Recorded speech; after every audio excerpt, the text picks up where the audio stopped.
Good morning. Welcome into 104.5 The Zone. Happy Friday. Vibes are high. Morale is too. Lucas back there making it go. We're with you until 1 o'clock. Now, allegedly, this show is supposed to start with some breaking news, isn't it, bud? They sent us an email yesterday, they being the Tennessee Titans, about a major stadium announcement. In fact, let me read the exact words so that before I start making fun of this thing, we can go line by line here. The Titans are making, quote, an exciting announcement regarding the new stadium during a press conference at 10 a.m. Central Time on Friday, November 17th, 2023. Okay, so that's directly from my email yesterday. Now, it's 10:02. I haven't seen anything officially announced yet, but all the reporting around it, and specifically by Nate Rao of Axios, who DM'd me, said reporting this morning, the big announcement is that Nissan is retaining the naming rights for the Titan Stadium. Are you excited? That Nissan Stadium will remain Nissan Stadium? That's right, that the name is the name. Are you excited to hear the announcement that the name is staying the name? Maybe that's the announcement. Sure. Okay. Breaking news. What? No laser light show? What do you mean? This is an exciting stadium announcement. I don't even get the benefit of the laser light show to interrupt me in the middle of the breaking news that hasn't broken yet, but apparently everybody knows. I guess they sent like an email around to season ticket holders about the stadium name staying the stadium name. Nothing changed. Nothing broke, right? Yeah, I guess not.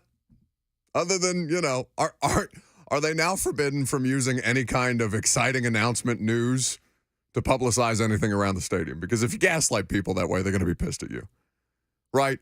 Like, people are going to expect something better.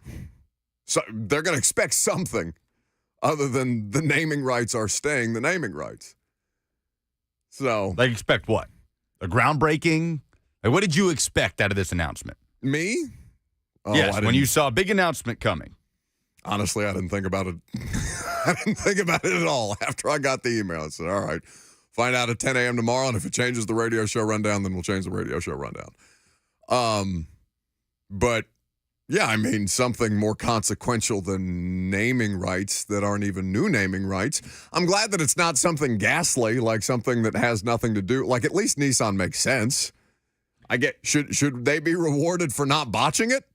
And, like, turning this into an Acrisure Stadium type of thing instead of Heinz Field? I know Nissan Stadium does not carry that same kind of gravity. Heinz Field is a classic situation that, corporate greed has mangled. But, nothing wrong with Nissan Stadium. I'm fine with it staying Nissan Stadium. It is a new 20-year naming rights deal. Okay. Are we excited? Sure. Okay. The next time they send me an email like that, do we even do anything with it? We monitor. Okay. We monitor the situation. We will keep a close eye on the next 20-year naming rights deal. All right, Nissan Stadium stays Nissan Stadium. Congratulations to all involved. 615-737-1045 is the number. D-Web says, Lucas doesn't look like he could possibly be more bored. Well, that's basically, that's my fear. There really is. Because, Lucas, a year ago today, where were we? Not to do the whole bit that we have planned for the noon hour, but to get people thinking about what we have planned for the noon hour. Where were we a year ago today? In Green Bay, Wisconsin. And how different was life, would you say, a year ago today, at least in terms of the sports psyche of us and the audience that listens to us on a regular basis? As different as it could possibly be. Yeah. So we'll get to that later on. We're going to have Adam Sparks, the Knoxville News Sentinel, talk about this Tennessee-Georgia game. I'm interested. I'm interested to see how much of a fight they can put up and how realistic it is that they cover the 10.5, or at least when last we looked at the spread yesterday. So with that, it's two pretty difficult tasks for the Vols and the Titans this coming weekend. How they handle these situations, even though I think everybody kind of knows what to expect going into these two respective games, moral victories are not something that anybody is going to rest on because you want to beat Georgia. You want to beat the Jags. This is a big rivalry week in the state of Tennessee. It really hasn't felt like that, though, because at least last year, I mean, when was the Georgia-Tennessee game last year? What was the date of it? Early November. Early November. So it would have been right around the Packers game. We can talk about these things because there's just a lot that's happened over the course of a calendar year, and we have to address it. Speaking of things to address, Thursday Night Football, I don't toss around the word bloodbath often, even though football players seem to. Good players going down all over the place. Our reward for getting the best Thursday night matchup of the year, which is all of the players that made that a good matchup, were immediately hurt. Almost it felt like in the game. Mark Andrews is now done for the season for the Baltimore Ravens, who are already kind of a mash unit and hanging on for dear life. They won comfortably yesterday because Joe Burrow went out. And while Jake Browning, I thought, came in and did some stuff, it was never really a competitive football game after that was made official, after Burrow was officially ruled out in the third quarter after being listed as questionable, leaving with a wrist/pinky situation that now the Bengals are being investigated over because they did not disclose. We've got Zapruder film off the team bus of Joe Burrow's little brace on his wrist. I was cracking up when they were doing that on the Amazon broadcast last night. So just so we're keeping tabs on what's going on with the stadium announcement right now, the new mayor, Freddie O'Connell, is at the podium. I guess he's talking about, this is the first public appearance that I can think of with the new mayor and Titans brass, right? And so why wouldn't it be around a very, very lucrative situation for the Titans and the city in that new stadium deal? Anyway, Thursday Night Football, a bit of a mess. Bengals kind of dead in the water, feels a little bit. I know they're only at 5-5, and that 5-5 makes them feel a hell of a lot more viable than a 3-6 Titans team, who is also at the bottom of their division. But if Joe Burrow's out for a while, they feel dead in the water. They're not winning anything with Jake Browning. Yeah, and that was a huge win for the Ravens. And now with Deshaun Watson out for the season, Baltimore firmly in the driver's seat in the AFC North. Pittsburgh, the rest of the Bengals schedule, just for reference, they host the Pittsburgh Steelers. Then they are at Jacksonville, home for Indianapolis, home for Minnesota, at Pittsburgh, at KC, and finish the year with Cleveland in Cincinnati. Ian Rappaport of the NFL Network detailing all the variety of different injuries that came out of that game last night on television. We'll start with the most concerning injury. Joe Burrow has a wrist sprain, as Zach Taylor explained. He's going to have an MRI this morning, so we should have some answers to a lot of these questions probably by mid-afternoon today. Now, of course, the Cincinnati Bengals have 10 days until their next game, but what we don't really know as of right now is whether or not that matters. Could it matter if they have 20 games, 20 days, 30 days? We do not know how long Joe Burrow is going to be out for. A wrist sprain on a throwing hand and throwing side is certainly a concerning injury, and you see Joe Burrow's reaction to just trying to throw a sideline pass. Not good. He will have an MRI today to determine how long he is out. Jake Browning going to be the backup there. We also saw, as you mentioned it, a Lamar Jackson ankle injury. John Harbaugh saying it was impressive how well Lamar Jackson played through this injury. He went in the blue injury tent. He came out limping a little bit. By the end of the game, he seemed fine. Now, he's kind of been banged up with an ankle injury over the last couple weeks as well. Also has 10 days, coincidentally, to recover for his next game. So theoretically, he should be fine going forward. Do not believe that Mark Andrews will be fine, however, one of the best tight ends in the NFL. The Pro Bowler and the security blanket for Lamar Jackson expected to be out for this season with a high ankle sprain and more. A lot of times that means ligament damage. It means other associated damage with his hip drop tackle that you're seeing right here from Logan Wilson. He will have an MRI this morning, too, just to determine what his future is like. Is there surgery coming? But as John Harbaugh said after the game, expected to be done for the 2023 season. Ah, yes, the dreaded hip drop tackle. which, by the way, is also the kind of, are we calling it a technique, that knocked Ryan Tannehill out of the Ravens game. So it's been brought up in our press conferences with Vrabel before, and Mike said, there's a way we coach them how to tackle, and there's a way that we don't coach them how to tackle, and how they, implement those techniques, and how they're trying to make sure that their body weight doesn't land on quarterbacks, and all these different things that they're trying to circumvent as defenders. It just feels like there's only so much that they can do. Like, nobody's thinking that the Ravens intentionally hurt Joe Burrow last night. Yeah. Or you mean that the Bengals intentionally hurt Mark Andrews? Yes, I'm sorry.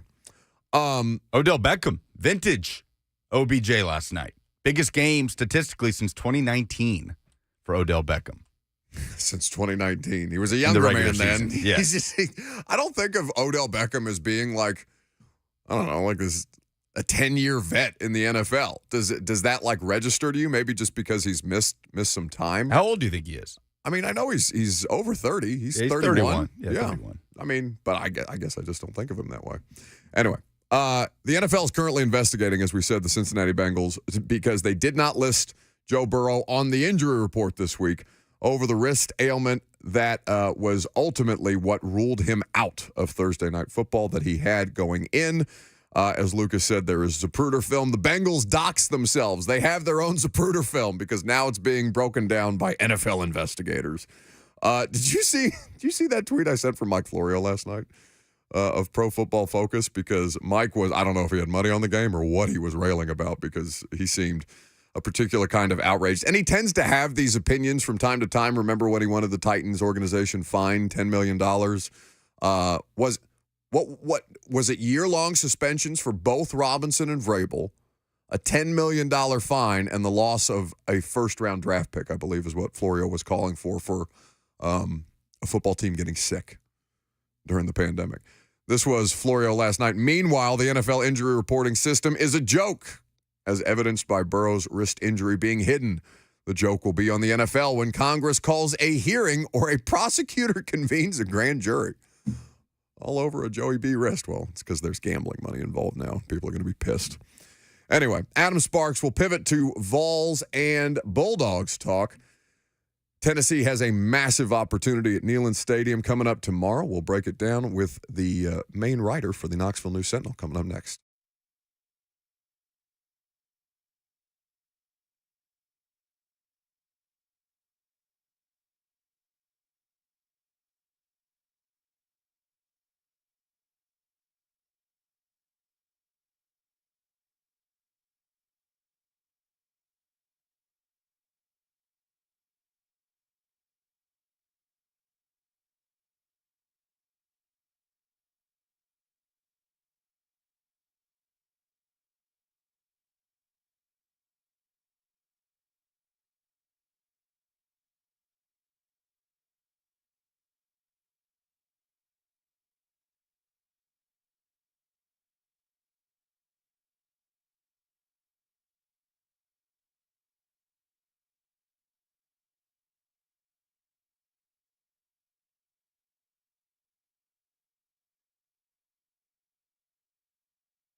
She's going to be in the house at Neyland Stadium tomorrow. Can the Vols lose if Queen Dolly Parton is in attendance? Georgia Bulldogs are going to test that theory. Adam Sparks, the Knoxville News Sentinel, going to join us. He's on the line right now, as a matter of fact. Adam, forgive me. I'm too busy laughing at this video coming out of Nissan Stadium where they have just held a press conference to announce that the stadium's name will remain the stadium's name, and a vice president and chief marketing officer of Nissan is currently sticking a sword through some fake King Arthur type rock with streamers flying in the East Club right now. It's making me laugh very much. So the name is still the name. That's right. That's like having like a second gender reveal. It was a boy a month ago. It's still a boy. They have some corporate car executive on a stage sticking a sword into a stone and flying streamers to announce that the name remains the name. You cannot write comedy like this. I love it. Anyway, we are not going to talk about the new Nissan Stadium, I guess. We'll talk about what's happening at Neyland Stadium instead. What is the level of confidence around this football team right now? With the team, I have no idea. I mean, the players, I don't think Josh Heupel really knows. I think he's hopeful and curious about what team comes out. And usually coaches can see these things throughout the week. We're not going to hear anything about that, of what he's seeing, of the confidence level. With the fan base, I think Saturday is going to be sort of a show it to me, convince me type of vibe, because had Tennessee beaten Missouri or even lost in a close one, I think it would for sure be rocking and kneeling, and everybody would be like, hey, this is a chance to knock off the number one team, and they haven't lost in Neyland in a couple years, and there'd be a high level of belief, I think. And I think you could feel that. I think this time it's going to be loud, and, Dolly's going to be there, and it's the number one team, and Neyland's always loud. But I think for a lot of the fan base, we don't know what this team is now. We have doubts in this team. Did some players quit? I'm not saying there are, but I know fans think that. Were the coaches not prepared? And so maybe you are, but we want to see it first. So, I think the way that Tennessee could win this game is if they score first. They've scored on their opening drives like 7 or 8 times this year. Georgia has given up scores on their first drive and in the first quarter. That's the time to score on Georgia. If you do that, I think you'll see the energy ramp up, because that belief level will go up. And if this is a game at halftime, then I think you'll really feel it in the second half. But I think a lot of fans are very hesitant of putting their faith too much in this team from what they saw last Saturday. Which is fair, coming off the worst scoring total of the Vols in the Josh Heupel era. It's a very, very disappointing result, if not. I mean, you may have thought that Tennessee would lose to Missouri on the road, but not the way that it looked, I guess, how that game played out. Adam Sparks, at Adam Sparks on Twitter, or X is where you can follow him. KnoxNews.com is where you can read all the good work that he and his colleagues do on the University of Tennessee and their sports teams. So with that being said, if it's a game at halftime, then coming back to the coaching, I guess, tying the Missouri result into it, tying that lead that they had over Alabama this year at half at Tuscaloosa, Adam, what are they saying about some of these miscues that they're having, and is it fair to attribute this to a lack of preparation around the coaching, as some of the fan base is alleging? Yeah, I mean, I've seen this in stages this week, that initially a lot of fans blamed the assistant coaches, the offensive coordinator, the position coaches, the defensive coordinator, Tim Banks. And then the next stage was blame Heupel, because he should have had this team ready to go. And this is a very familiar playbook over here in Middle Tennessee, by the way. I'm getting a lot of these same notes. And pick your team, whichever team you want to pick in the state of Tennessee right now. Right. The third stage is the players quit. They didn't have effort. That's people rewatching things. That guy's running slow, and how come did that guy not care, and these sort of things. I mean, I can – if Heupel comes in not quite cleanly shaven, and he looks like he hadn't slept much on his Monday presser, you know that he was up for a long time over the weekend trying to figure things out. And that's what he looked like on Monday. I mean, I think he took that very personal. I would suspect that any changes that are made in terms of preparation, I'm not saying fire coaches, but any changes maybe in play calling or how they do that, some of them will show up this week. I think more of them will be in the end of season review and how he changes some things. But I think that was a wake-up call because Eli Drinkwitz, him and his staff and his team were way more prepared for that game than Josh Heupel's staff and team were. And I think that was evident to everybody. It wasn't something you could really hide. If this is a game at half, I mean, they just play better at home. And it's obviously crowd noise and all that, but I think there's less chance of adversity. I think one thing you could say about this team is they don't handle adversity well, which is what pops up, on the road. I think early in the season, we attributed that to like tangible things like crowd noise at Florida or whatever. I don't think it's that. I think there's a thin layer of leadership and confidence on this team, a thin layer. And when you scrape away that top layer, there's not that much underneath confidence and leadership. Think about early in the season, who's the leader in the offensive line room? It's Cooper Mays. He wasn't there the first month. That showed up at Florida. Who is supposed to be the leader in the linebacking core? Keenan Peely. One game he's injured. He's out. Brew McCoy was the alpha of the wide receiver room. Yeah. And you go on down the list and you scrape away those guys, and it was too shallow, and we couldn't see that until those guys were out. Before we continue to talk about actual football of importance, what the hell is Eli Drinkwitz doing on the field? You brought up Eli Drinkwitz post game with Josh Heupel and this "we stand on business" Josh stuff. Like what is this? Okay. You and Lucas are both younger than me. You're both closer to the TikTok generation.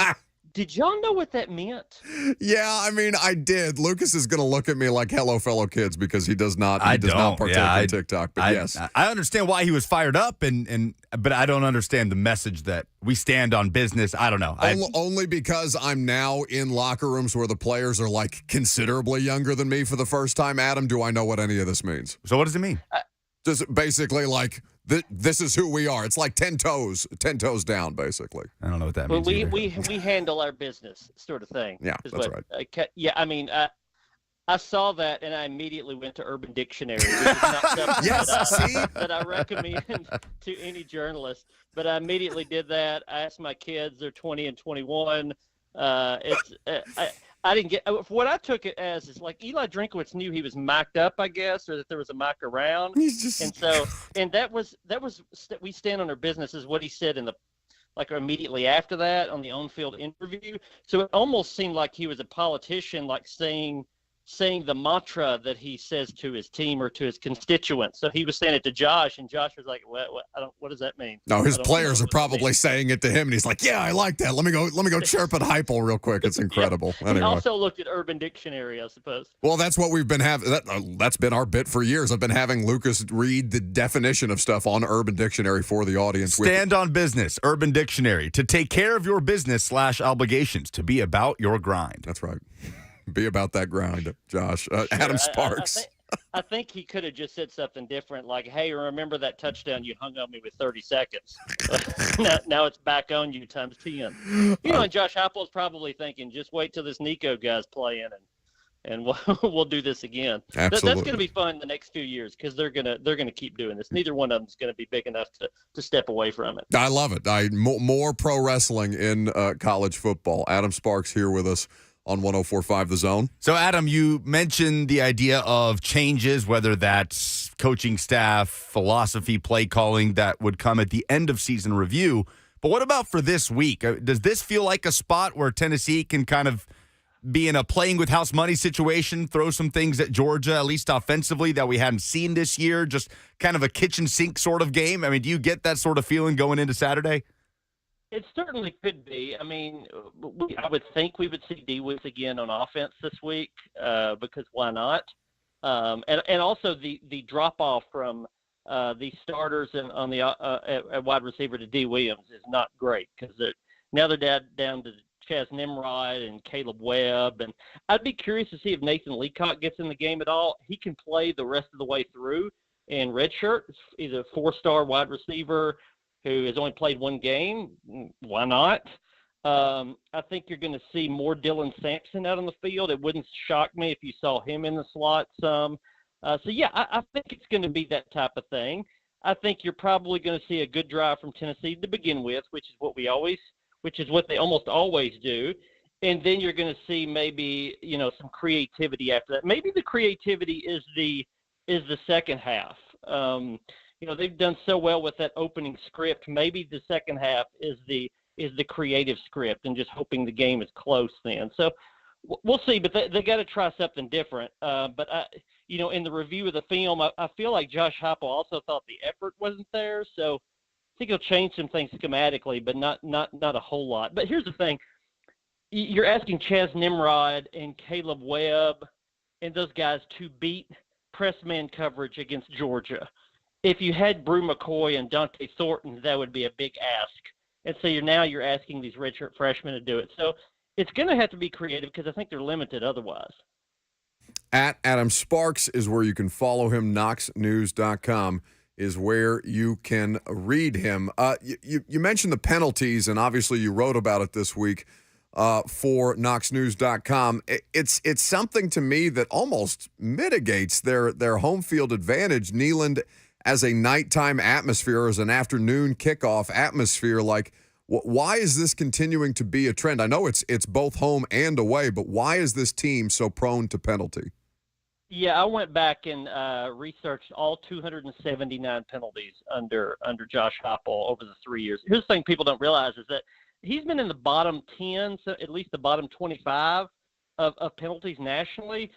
All 6 years he's been a head coach. So when he was top 10 in offense, the previous 5 years, he's also near the bottom in penalties every year. So Josh Heupel's MO is his teams score a ton of points and his teams commit a ton of penalties. It's just last year it didn't phase the team. You get them in first and 20, that's fine. Hendon Hooker will hit a 16-yard post to Jalen Hyatt, and you're fine. They just haven't been able to overcome those this year. Just another part of that adversity they haven't handled well. I don't think the penalties are going to go away. The big ones that jumped out to me, the discrepancy between previous years and this year, is the offensive line.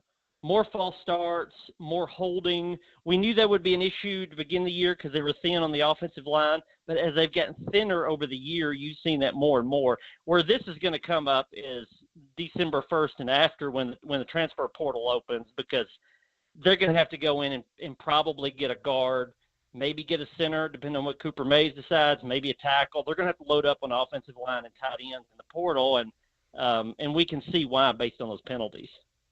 Adam, this is admittedly probably paying too much attention at a social media minority, but I was a little bit baffled at some of the reaction from Tennessee fans on Saturday saying, leave Tim Banks in Columbia for that defensive performance on a day where Tennessee scored 7 points as an offense, and one of those Missouri touchdowns came on a pick six. What have you made of Tim Banks' defense all season long and the way they were taken advantage of a little bit against Missouri, and how that could translate over to the Georgia game, specifically in the middle of that defense where I know Elijah Herring had some struggles, and where that could come back to bite them against a Georgia offense that's playing probably its best football? Yeah, I mean, the defense has been better this year in the secondary. The penalties have actually been low. The pass defense was like 128 last year. It's 70th this year. Pass defense has been better. Most of that's been because the pass rush has been better. I think Tim Banks is an easy target, and I tend to think sometimes media, certainly fans, once they find out who the scapegoat is, you kind of hang on to that even beyond what the facts sometimes tell you. But the defense is bad against Missouri, but Tim Banks was the guy to blame in year one. He was the guy to blame in two, and so it makes more sense that you blame him now in year three. He should harness some of the blame, but it should kind of go around, and certainly plenty of it should go to the offense as well. I mean, it's fans usually tell me, fire Tim Banks, bench Joe Milton. And no matter what the game is, that's what they go to. And I think those are just easy targets. He's Adam Sparks. KnoxNews.com is where you can read him. You can follow him for all of the coverage from Neyland Stadium when they host the number one team in the college football playoff rankings, the Georgia Bulldogs, in Knoxville, Tennessee this weekend. Adam, enjoy the game, and we always appreciate your time. Thanks for making some. All right, guys. Y'all have a good one. That's the main man, Adam Sparks. Lucas, I can't. I want to continue to talk about this football game, but I cannot get over that video that just came out of that new Nissan Stadium press conference. I watched it. It was well done. Just shots of the Adelphia Coliseum and the stadium over the years and what the new stadium's going to look like. That's not the video I'm talking about. What are you talking about? I'm talking about this corporate executive for Nissan. They've done right. a press conference so they can let a corporate executive from Nissan stick the sword in the stone. That's what they've done here. That's what they've done. And by the way, as somebody who works and is a partner with various companies, I am also somebody who is pro doing things for the people that spend money with you. I am not faulting the Titans for that at all, but it is laugh out loud funny, the optics of this woman on that same little weird platform that they roll out into the middle of Nissan Stadium for the 12th Titan to stick the sword into the stone because they can't stick it into the new field anymore. That's not allowed. The artificial turf can't handle the sword. So they got to trot this little stage out there. They got the fake stone, and they got the sword. Do you think it made the actual sound that it makes at Nissan Stadium as well, that little that sword in the sheath sound? Do you think they did the whole 9 yards? There's streamers. There's streamers everywhere in the East Club. I pity the people that have to clean that up today. You're very upset about this. I'm not upset about it. I just think it's funny. Come on, comedically, that's hilarious. I wish this was that we had more of an audio component. I mean, we do have an audio or a visual component to this to show the audience, but you can look it up on Teron Davenport's Twitter. It's pretty good. 615-737-1045 is the number if you want to join the conversation at any point throughout the course of today. Don't forget, Coach Mack will be on to preview the Titans and the Jags coming up on Sunday in Jacksonville. I'll be down there as well, flying down to Jacksonville tomorrow. Coming up next, though, the SEC stat of the day. Big weekend in the second to last weekend of the regular season of college football. We'll see what Lucas has in store.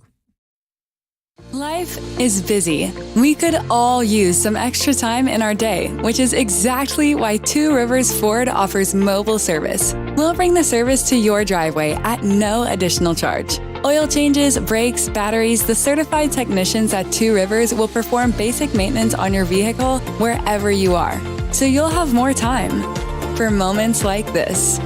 Schedule your mobile service appointment by scanning the QR code or calling Two Rivers Ford today.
Are you emotional?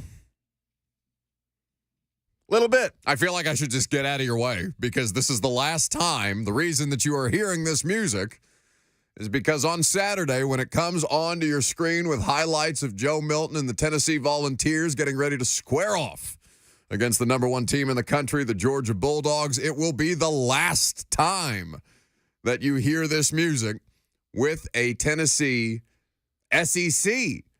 Well, you'll hear it for at least one more week in the SEC. Yeah. It's just the last time involving the Vols.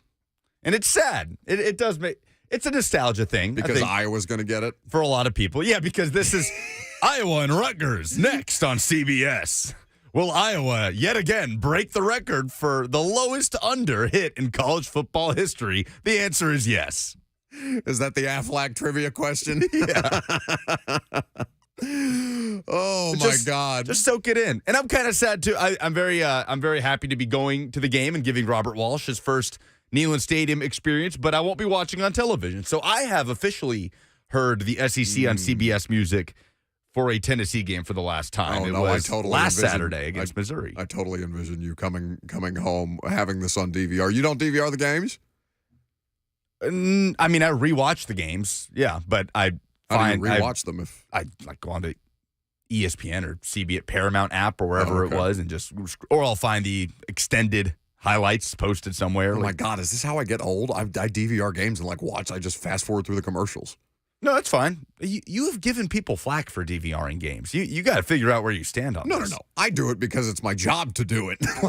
There's a difference between me doing it out of necessity for my work and, people who, with results in hand, are watching these games back, freaking out in real time about the same calls over and over again. It seems like a bit of a psychotic situation. Anyway. First ever SEC on CBS game was a Tennessee-Florida game in the mid-'90s. I want to say 96, definitely during the Peyton era. And today, or tomorrow, I should say, the last time Tennessee will be playing on the SEC on CBS. So, soak it in, folks. Anyway.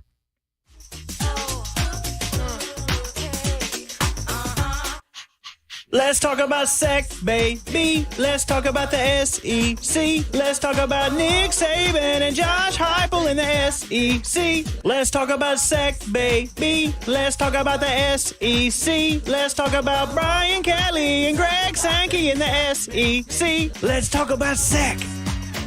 All right, two things that have to completely flip tomorrow for Tennessee to have a chance to beat Georgia. We will start with third down conversion rate. Buck, where do you think Tennessee ranks in the country? You can just give me a top number, top 20, 30, 40, whatever you want to give me on where Tennessee ranks in all of college football in third down defense.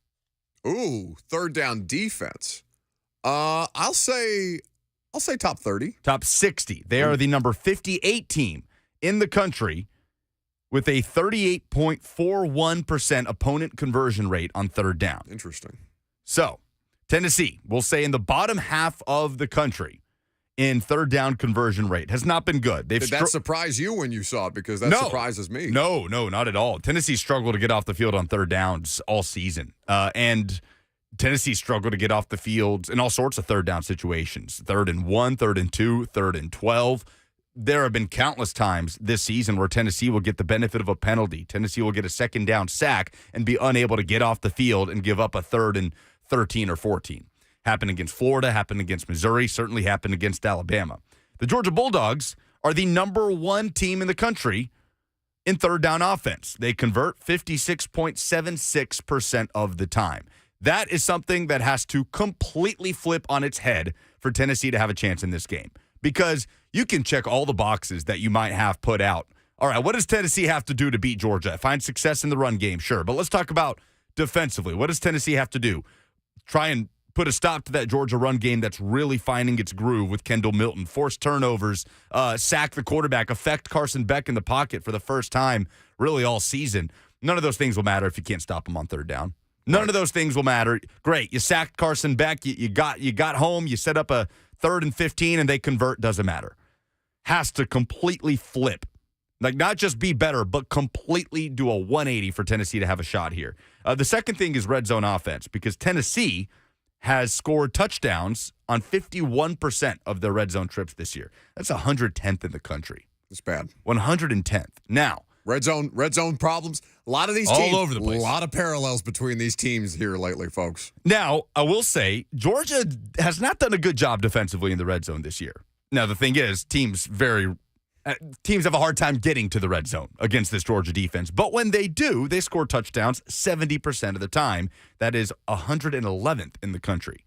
So Tennessee has got to fix its red zone woes on Saturday, and that starts by just getting inside the 20-yard line. When they do that, they will be doing it against a Georgia defense that has been susceptible once teams get into that area. So the two things that have to completely flip for Tennessee to be in this game in the fourth quarter: third down defense against the number one third down offense in the country, and red zone offense. Get inside the 20 and get sevens and not threes. And Tennessee could be in this thing in the fourth quarter. If neither of those things happen, then this game will be well beyond reach in the second half.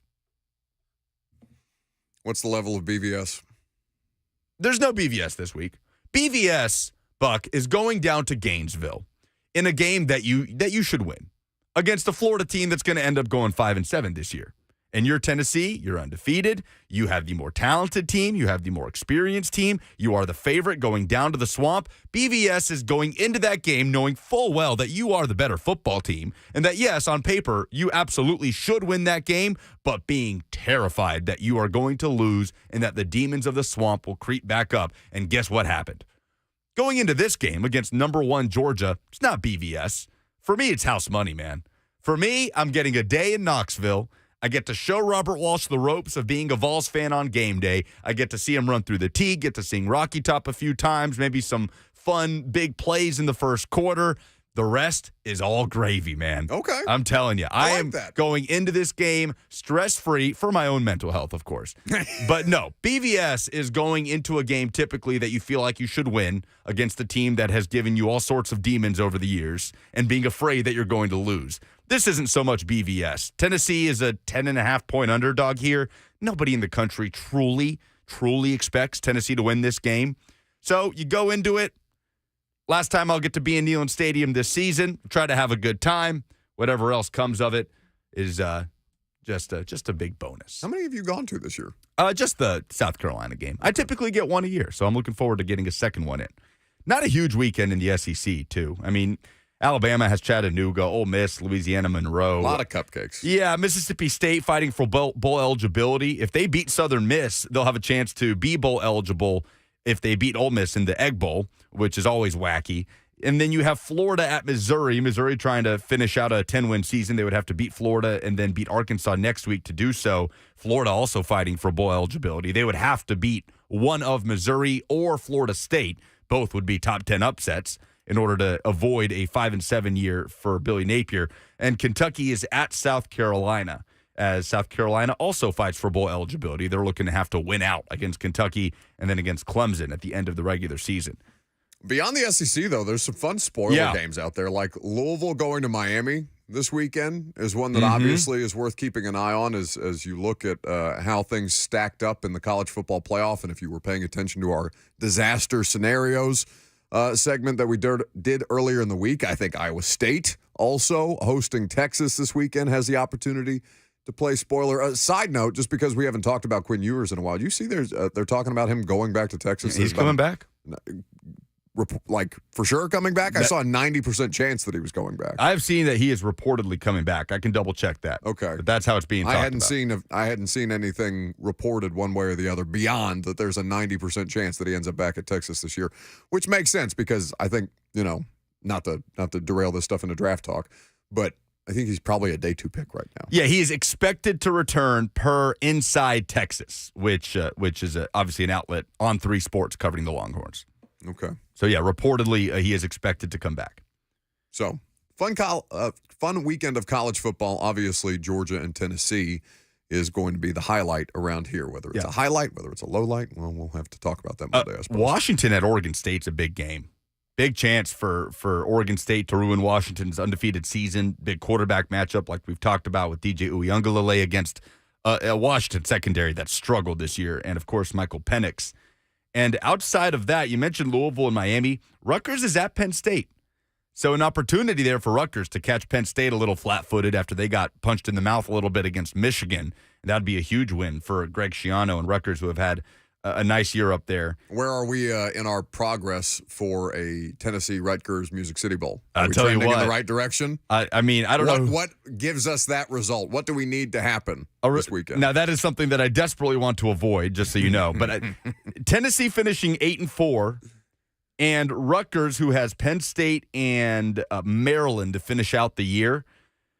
Yeah, if Rutgers finishes in that 7-5 range and they beat one of Penn State or Maryland, that's absolutely a possibility. Come on, baby. Yeah, Tennessee Rutgers in the Music City Bowl. Make it happen. I don't want it. Why? I really don't want it. What's wrong with that? I'm you good on have that. Fun with that? I'm good. We'd have fun with it when the moment comes, but let's just go to Florida. Let's go to the Outback Bowl, Gator Bowl. Just please, something in the Sunshine State. Get Greg Schiano out of my backyard. And by the way, news going into hour 2, where we're going to talk about Jim Harbaugh. Michigan has fired linebackers coach Chris Partridge today, per On3 Sports. Oh, okay. So why don't we talk about Harbaugh's suspension being not upheld, but accepted by Michigan and the head coach himself? What does this say about this scandal that they are currently embroiled in? We'll talk about it coming up next.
It is 11:01. Good morning. I'm Lucas Panzica from the 104.5 The Zone studios. The Tennessee Titans made an announcement this morning in partnership with Nissan that the naming rights will continue as Nissan Stadium for the new stadium expected to be built in Nashville with a new 20-year deal alongside Nissan. On Thursday night, the Baltimore Ravens handled the Cincinnati Bengals 34-20, improving to 8-3 in a game marred by injuries. Ravens tight end Mark Andrews left with an ankle injury that could reportedly rule him out for the rest of the season. Lamar Jackson played through the game with an ankle, and Bengals quarterback Joe Burrow left with a wrist sprain. He did not return. The Tennessee Titans travel to Jacksonville this weekend for an AFC South matchup. Traylon Burks and Andre Dillard did not practice on Thursday, both still in concussion protocol. Sean Murphy-Bunting and Daniel Brunskill were limited. Mike Vrabel will update injuries coming up at 1 p.m. On Sunday, the Lee Company countdown to kickoff hits the air at 9 a.m. Titans countdown at 11 and kickoff with Mike Keith, Coach Mack, and the rest of the Titans radio crew is at noon. For all your foundation repair and waterproofing needs, visit USSTN.com. Breaking news at once and your home for the Titans and Vols. This is 104.5 The Zone.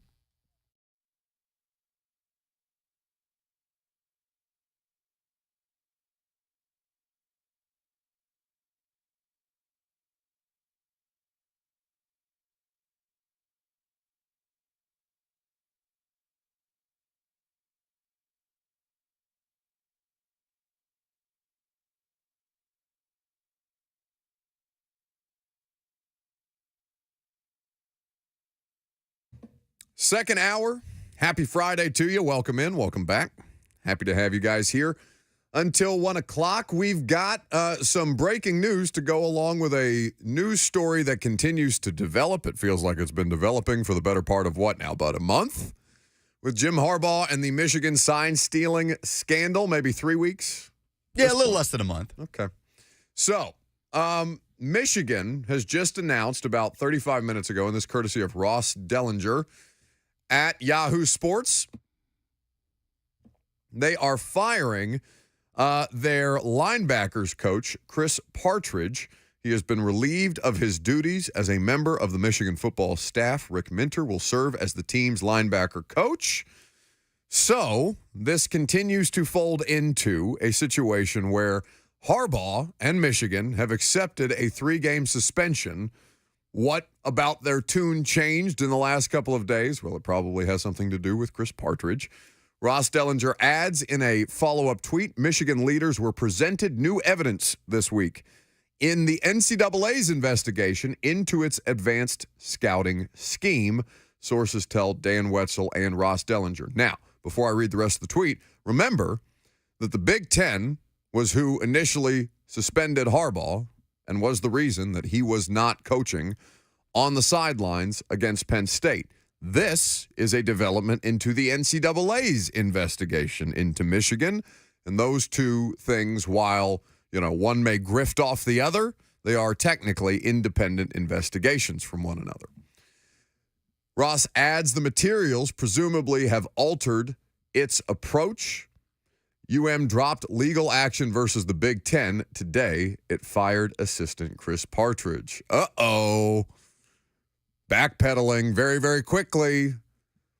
Push-ups and apples going to prevent whatever the litigation or suspensions that are about to come down on the University of Michigan's head. Is that going to save Harbaugh? Are they still America's team if they're no longer fighting it?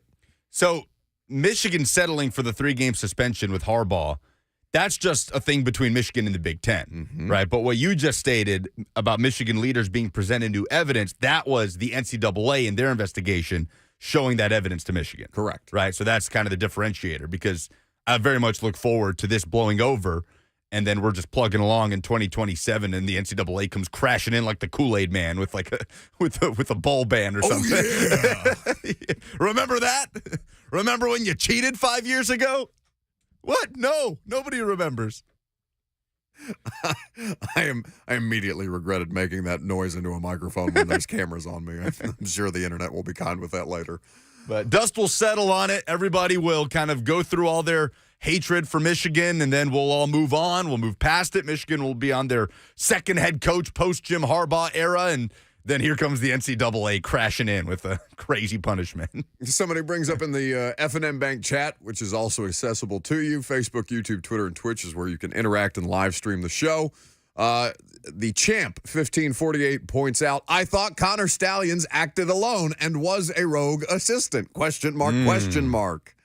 It seems that there are, well, one, did not act alone. Remember the network of spies that they uncovered around this man, including up to 65 individuals, which is still an insane number to me. Wow, how shocking. Oh, God. How shocking that this one meandering assistant didn't just go buy a bunch of tickets on his own just for kicks to go watch other teams and take their signals under absolutely no direction from anybody in the program. That's what I thought happened. You mean to tell me that somebody would actually be a fall guy in Power 5 major college football?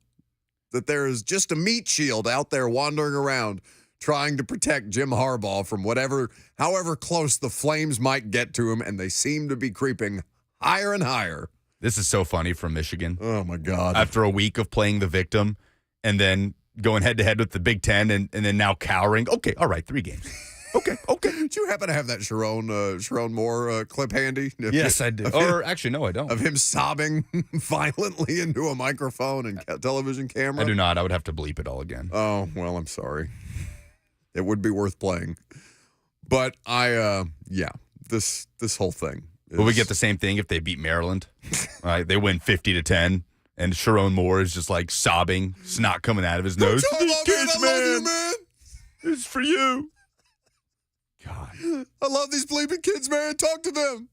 I mean, I thought I heard him say to the sideline reporter, I love you on the way out the door. Like I thought that's what I heard as he was trailing away from the microphone in his tears. Does Michigan continue to play the victim in this? That's my big question. Oh, why? Does that rhetoric continue? Yes. Now that they've kind of, because they felt like they had the cards, right? Where the Big Ten maybe oversteps its bounds, and then they can come out and play. But now there's new evidence. Now they're firing someone. Why are you trying to enforce logic on a situation where you know that the playbook? Have you learned nothing from the American political system? All you have to do is keep lying.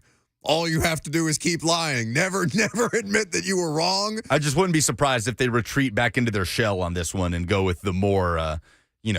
Can't talk about an ongoing investigation rhetoric instead of America's team. This is the retreat. Well, maybe he'll be a little. Isn't he supposed to speak today? Harbaugh wasn't there. He's still traveling with the team, and he's coaching the team during the week. He just can't be on the sidelines for the Ohio State game as well. By the way, 3 games, obviously, including Penn State and then Maryland and then Ohio State. There's no reason that they wouldn't continue to lean into this. I mean. What you have described would be completely normal and rational and how most people would behave in this situation. But if they're already getting chesty on the front end, do you think they didn't know about the other tentacles of this? Do you think they're charging into the breach when they think that the Big Ten and the new Big Ten commissioner, Tony Petitti, do you think that when they're charging into the breach this way, that they are not armed with this information that, they probably did a lot more wrong than people have found out, but nobody's found out about that just yet, so we can continue to act like until nobody knows about it, it didn't happen. That's basically that's kind of what I'm seeing from the Michigan playbook right now. Where's Charles Woodson? Somebody put Charles Woodson in front of a microphone today. You just look like such a...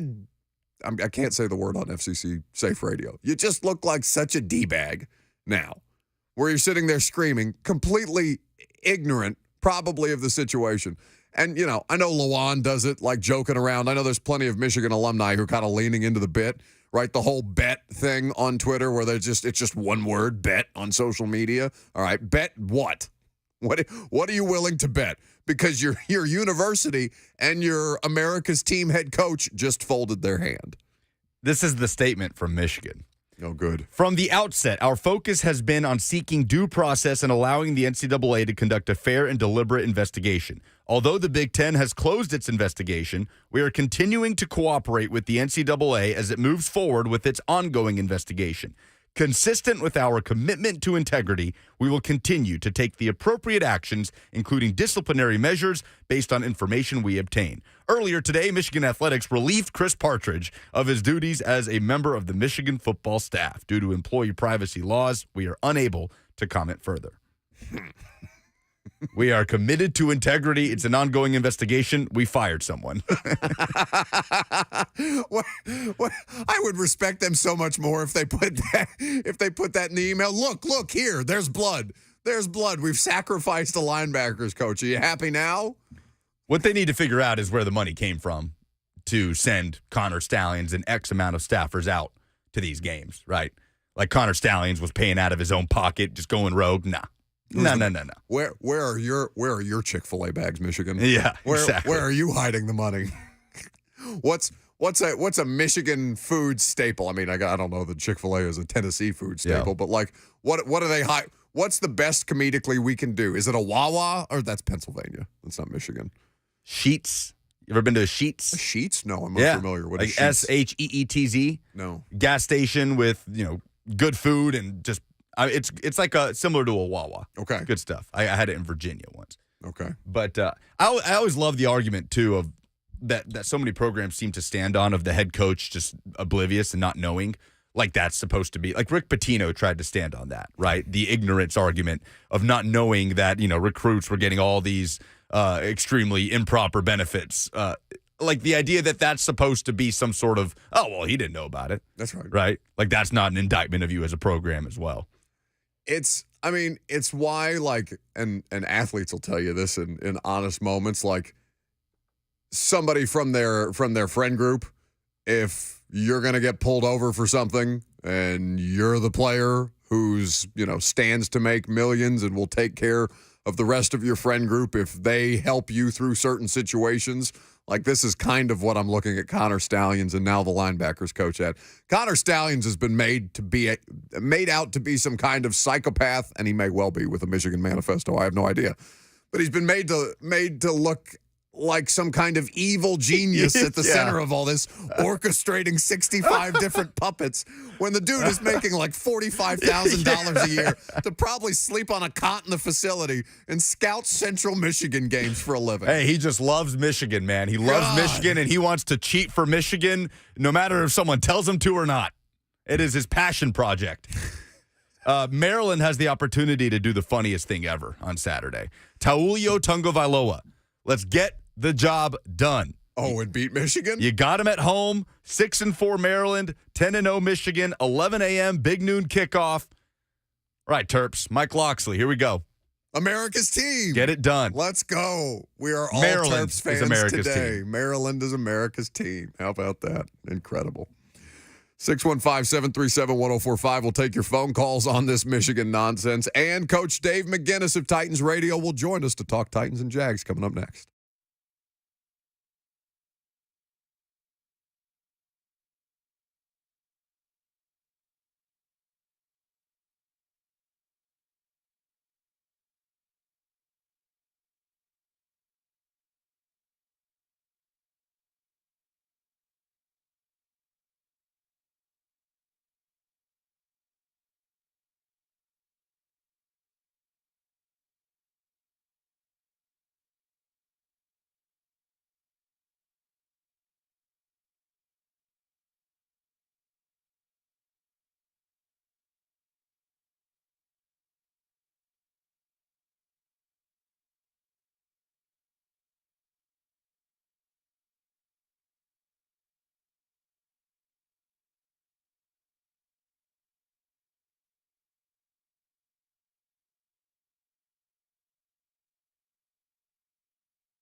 Welcome back to the show.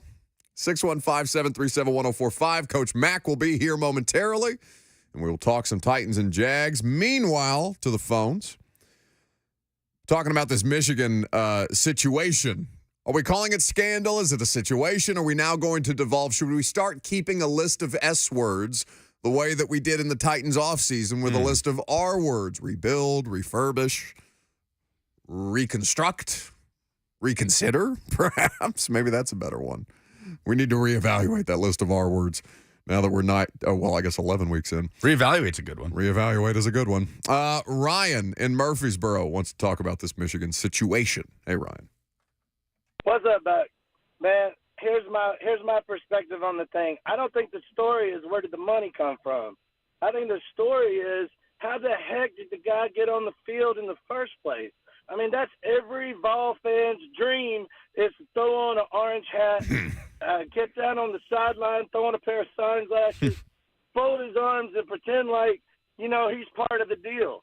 I mean, heck, man, if people could do that easily, what's to keep them from, a lot of people thinking to themselves, hey, man, this ain't Mission Impossible. Let's all get down there, pretend like we're part of the show. Ryan, don't tell on yourself. We have cops that listen to this show. You're telling on yourself now when you try this grand plan that you've articulated to us. I know, right? But seriously, it's so crazy to think somebody could even do that. So, there had to be some pre-planning that was involved in this deal. It wasn't just some guy that just all of a sudden threw a hat on, jumped out of the stands, and put on some sunglasses. So I think the story is that. Who helped him? That's where I'm coming from. I'll let you talk about it. Appreciate it. Sure. Well, I think it's kind of the same question, like who gave him the money? Who helped him? These are kind of in the same vein. We have an update on this? We do have an update on this. By the way, Ryan, you'd be amazed the places you can get in by just walking in with confidence and it's basically my looking entire like career. you belong. Yeah, that's how I started going to Titans practice. I just showed up one day. Ross Dellinger and Dan Wetzel are doing some great reporting on this, Yahoo Sports. But the latest, as of a few minutes ago, sources, NCAA's evidence versus Michigan included booster involvement in the scouting scheme. There's the money. And attempted destruction of evidence. Ooh. So the article starts with the NCAA presented Michigan with new evidence this week, including that a Michigan booster may have at least partially funded Connor Stallion's advanced scouting operation, and an assistant coach allegedly participated in the destruction of evidence on a computer after the scandal broke. And the revelations altered Michigan and Jim Harbaugh's legal approach. And Chris Partridge fired earlier today, Michigan linebackers coach. I so desperately need this to turn into a situation. Lucas, I know you don't watch news, but are you familiar?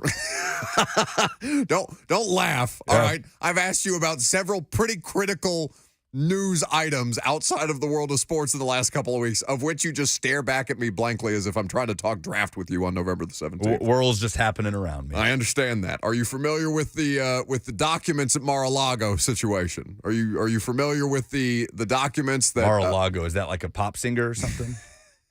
No, yeah, I know what you're talking about. Are you sure? So Pence has had a little bit of this, Biden's had a little bit of this, and then Trump has the documents in the bathroom, which is objectively hilarious. I now have the visual of Jim Harbaugh in a Mar-a-Lago-esque setting with documents, signed, stolen documents all around him somewhere in on a gold plate or a maize and blue plated toilet. The more stuff comes out on this, the more I am coming around to your theory of Michigan actually being America's team. That's right. It's the parallels are all there. And the last thing I'll say on this, Dan Wetzel saying that the booster named, quote, Uncle T allegedly funded part of this scouting operation. It can't. It's all. Why does Uncle have always something nefarious associated with it? Like an Uncle booster is not a good thing. It's always some kind of dirty money that you don't want anything to do with. And here it is. Whether it's in Sheets bags, the gas station apparently, or Tim Hortons, I am told. Tim Hortons. Sneaking it into Tim Hortons coffee cups. All right. We'll keep you updated on the latest with the Michigan sign-stealing situation and suspensions that result. Meanwhile, Titans have a game in Jacksonville this weekend and are still alive, despite how it feels at 3-6. Really difficult opponent coming up this weekend, an improved opponent, but not in the ways that you might think. but divisional games are always a toss-up, even when it seems like one team might be heavily favored. In this situation, the Jacksonville Jags are, but still, divisional games cannot be discounted, and the Titans could certainly use a win away from Nissan Stadium. Coach Dave McGinnis joins us now. He, of course, will be on the call with the rest of the Titans radio crew. You can hear the kickoff at noon. Lee Company Countdown to Kickoff starts at 9 a.m. here on 104.5 The Zone. And, of course, Max Visits are presented by Two Rivers Ford, powered by Ford, driven by people. How are we living on this Friday, Mac? Good, Buck. Just out here at the practice field. How you doing, brother? I'm doing good. I'm excited to see what they try and pull off here in Jacksonville because, one game sample size in 18 weeks of football, Mac, is the way that this thing needs to be looked at anyway, and certainly in a season like this. The impact of divisional games and how much of previous records basically get washed away anytime you meet a divisional opponent. Well, divisional games are different, clearly, first of all, because you play everybody twice, and then, of course, the impact of them. I mean, we just saw we had a similar scenario last season, where the Titans had a big lead and then, started to lose people, and all of a sudden you start to lose games, and you're never out of it as long as you've got a chance to be able to do something in your division. So division games are huge. And that's why a lot of it now, if you see the scheduling, the way it's done, and I know you pay attention to it, and our listeners are sophisticated enough, especially in the last few years where they've started backloading these division games because they know the importance that it has, especially towards the end of the season. So in this game, the opponent, the Jags, they're coming off a game where they got, flatly embarrassed by the 49ers coming into their place and smacking them around a little bit, Mac. But on the whole, they have been a good football team. They've been one of the best in the AFC, and it's not necessarily just because of Trevor Lawrence and that offense taking a step, but the defense, in particular the run defense by that group, has been really, really stout this year. Yeah, well, when you look across the front, I mean, they've got first-round picks, and, I think everybody's got enough of a recency memory to remember that they, up until last year, they weren't very good as far as record-wise. Right. You're not. You get to draft in the top 5 of every round, and if you make some good picks, you got a chance, and then they hit on a franchise quarterback. But defensively, I mean, they got two guys on the edge, that can give you problems. And Aluakon is, he's probably the leading tackler in the National Football League. He and Lloyd back there behind the ball. They've got a good front. They've got a front much like some of these other people that have been able to draft guys fairly high in those positions, and then they're playing well. I mean, they took a guy number 1 pick in the whole draft out of Georgia that wasn't even a starter. So that kind of points to what his athleticism is, and he's starting to play, a little bit up to that athleticism. And Josh Allen has gotten better every year that he's been there. I mean, technically as a football player, he's always been a long, loose guy that could bend the edge. But now he's got, a retinue of pass rush moves. He's just a sophisticated player now. So, it's not by happen chance that they're playing good defense. And certainly, Coach Dave McGinnis here with us on 104.5 The Zone. Titans and Jags coming up this Sunday, noon Central Time kickoff. You can hear it right here on The Zone and across the Titans radio network. With that being said, Mac, they could not run the ball, the Titans, against the Bucs. They will they need to under any circumstance, but against the Jags, they'll need to find a way to do so as well. What is it just coming down to execution and guys winning up front that most kept them from being able to effectively move the ball that way in Tampa? Yeah, that's what the run game is. I mean, the run game is not – it's like playing run defense. It's not very complicated, but you have to win your one-on-ones, and then you've got to be able to move people. I mean, both ways. So, yes, I mean, that's what it comes down to. And then everybody involved in it has got to be able to, to do their job and get your hats on the right people. What the Titans have faced, a lot is a lot of people walked up in all the gaps because they know that the Titans need to establish a run, and they're going to try to stop it. And so you got to be able to crack that. But to do that, it's not something that happens immediately during the course of a ball game. You just got to be perseverant on it and just keep punching at it. But yeah, running the football and stopping the run are really, really pretty fundamental parts, that don't have a lot of mystery to it. You've got to be able to physically beat the people in front of you just to get started. It was good for the Titans defense to get Roger McCreary back. Mac, they're only giving up 20 points per game. I know that Vrabel's probably sick to his stomach with some of the explosive plays that the team has allowed this year to give the opponent any kind of additional opportunity. But on the whole, it's a unit that, while it may not be like one of the best in the league, it's tough to say that they're not on aggregate doing their job. Well, but what this is, Buck. Yeah, and you talk about scoring points is the most critical thing, clearly, in the league offensively, and keeping people from scoring points defensively. But doing your job and then being able to have a successful game. I mean, nobody. Believe me, all the years that I coached, and you hear it a lot. I mean, you talk to the players. I mean, nobody really feels very satisfied with their job if they lose the football game. Now, the points within it, when you start breaking it down, yeah, absolutely. But you've got to be able to get the real rewards of what this is. You need to win the football game. But keeping people scoring down clearly on the defensive side of the football gives you the better chance at doing that. And you mentioned explosives. Explosives and third down success or non-success are a big, big part of what goes on in towards winning in the National Football League. So those are the things you got to concentrate on. As a coaching staff, how difficult does it make the evaluation of a young quarterback, whether you're trying to figure out, if he's your starter for right now, if he's your starter for the future, whatever the future might necessarily entail? How difficult does the evaluation get when one is under duress the way that Will Levis is right now? It's not difficult. You just you evaluate how he handles that too, because quarterbacks in this league are going to be under duress. Very few of them go through an entire career without getting hit. And so but a young quarterback, you can learn a lot from a young quarterback. If it's seeing how he handles it. Clearly, this guy has got the ability to stand in there and to be able to look downfield.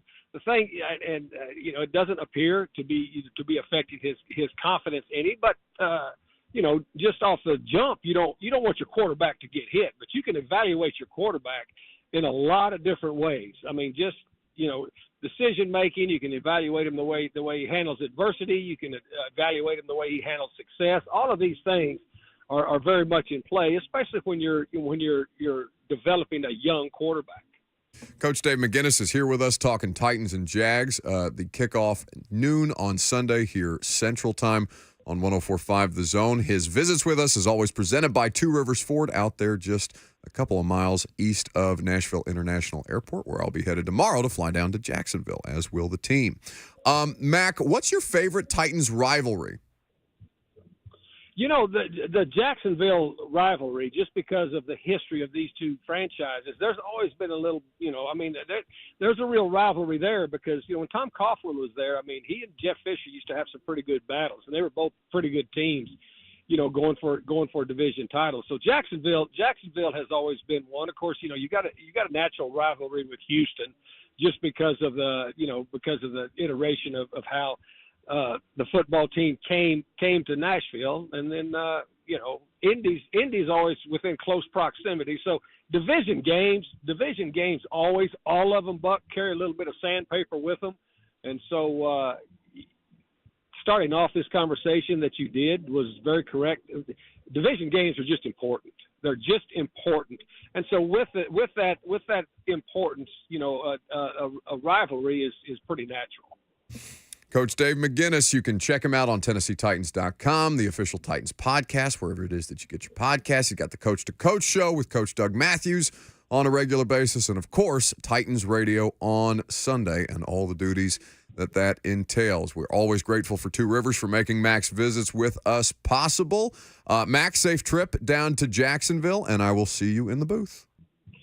Buck, I will see you in the press box, brother. Travel safe. See you. Thank you. The main man, Coach Dave McGinnis, with us on 104.5 The Zone, out there taking in some Titans practice.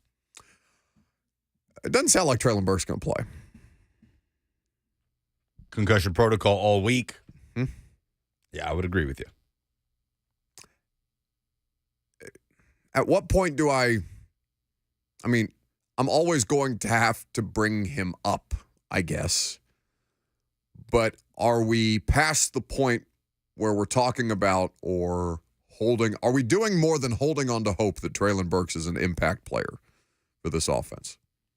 Because I mean, we kind of did this last week with his lack of availability and understanding that it's a concussion, and some of you wanted to talk about is Traylon Burks a bust or not, and okay, whatever, it's year 2, like, chill. Pretty serious concussion. Thursday night football, so you had the long week of rest. Yeah. Wasn't able to play against Tampa and still hasn't practiced. I mean, it's scary. Like, the situation with him is scary, and I don't mean to.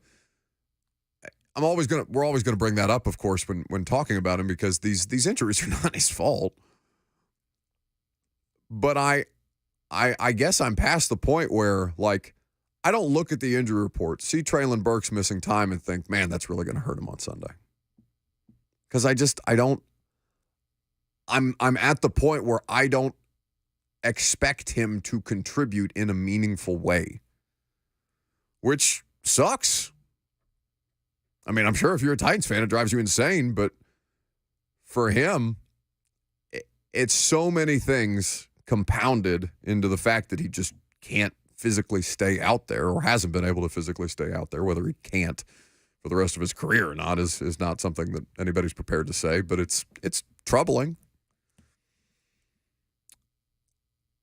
So I guess, they'll roll into Jacksonville with the same group of players that they've been making it work with Chris Moore and NWI. They need him to make more plays than he did in the Bucs game. Chig. Kyle Phillips. God bless Chig. What? That's another thing. And it's kind of, I don't want to say that it's useless to talk to Chig now, but he's to the point where he's giving you, what's the word? Monosyllabic answers, one-word answers. Just 1 or 2 word answers when you go and ask him questions about stuff. Like, not like in a way where Danico Autry's just super efficient with his words. It's just like he doesn't want to talk about these things because, of course, he's playing terribly. Objectively, he has had a bad season. And, that we're just trying to ask him questions about why. And it's, full disclosure, it's been a while since I've gone up with the intention of asking Chig Okonkwo a question. But when last time we did, it was Kayla Anderson, and she, it's not like Kayla's like holding his feet to the fire necessarily when she's asking him these questions. She's giving him plenty of opportunity to kind of, talk through it, if nothing else. You don't have to explain all the things that are going wrong or why they're going wrong, but just kind of talk through it a little bit. And he seems even unwilling to do that, which is unfortunate because he was a pretty good quote before. He is not on pace to match his production from last season. When he ended up being the most productive, at least in terms of touchdown receptions, he was the most productive rookie tight end last year. And Laporta in Detroit is just literally running away with it. He had 32 catches last season, played in all 17 games, 32 catches, 450 yards, and 3 touchdowns. So far this year, he's got 27 catches. So he already has 5 less catches than he did in the entirety of the 2022 season, but only 200 yards and no touchdowns. Well, that's the thing. He's playing more. Like, the catches are not the thing to look at there because the catches were going to Jeff Swaim. He was the primary tight end. Austin Hooper, yeah. Yeah, no, Hooper in that too, but Hooper wasn't the primary. It felt like Hooper and Chig. Hooper caught more passes than Jeff Swaim. Did he end up catching more passes than Jeff Swaim? I can look it up, but I mean, Hooper finished well over 400 yards on the season. Okay. Yeah, Hooper was always more of a receiving threat than I guess Swaim. Just in terms of snaps, like snaps, the ability story. to get out there on the field to have the opportunity to catch a pass. He was getting consistently outsnapped by Jeff Swaim until later in the year, and they started finding ways to get him involved and get him on the field, and then he ended up being productive for a rookie tight end. And you thought, okay, he has the opportunity to now take a step forward, but obviously that hasn't happened yet. 615-737-1045 is the number if you want to get involved. Friday Fire presented by Central Barbecue. If you've got a feel-good story, you can bring it to the table. Coming up next.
Got Friday Fire here in just a moment. We'll take some phone calls before we get into it. And we'll take some phone calls during it. If you want to get involved, 615-737-1045 is the number to do so. Quick reminder, we're building a field of toys to benefit the Salvation Army's Forgotten Angels. It's one of the best things that the Zone gets to do each and every year. We are grateful, Lucas and I, to be a part of it.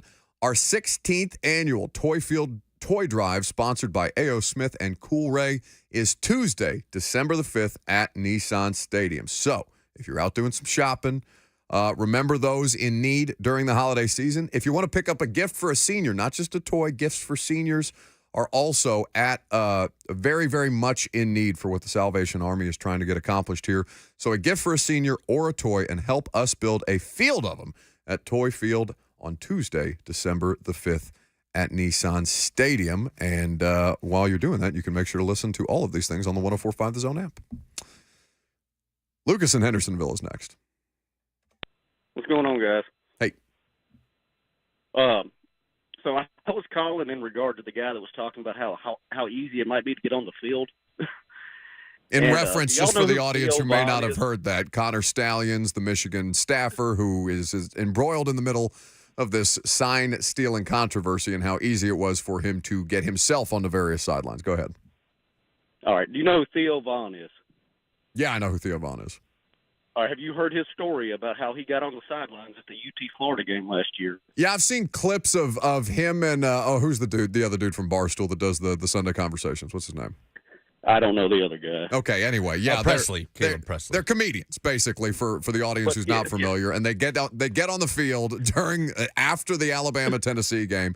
They steal the Gatorade cooler and somehow end up being the ones to dump it on Josh Heupel. It's a whole deal. Yeah, and they wet Josh Heupel. So his whole story, though, if anybody hadn't heard it, is about how easy it was. Like, he couldn't get kicked off the field. He's like, they just kept putting me closer.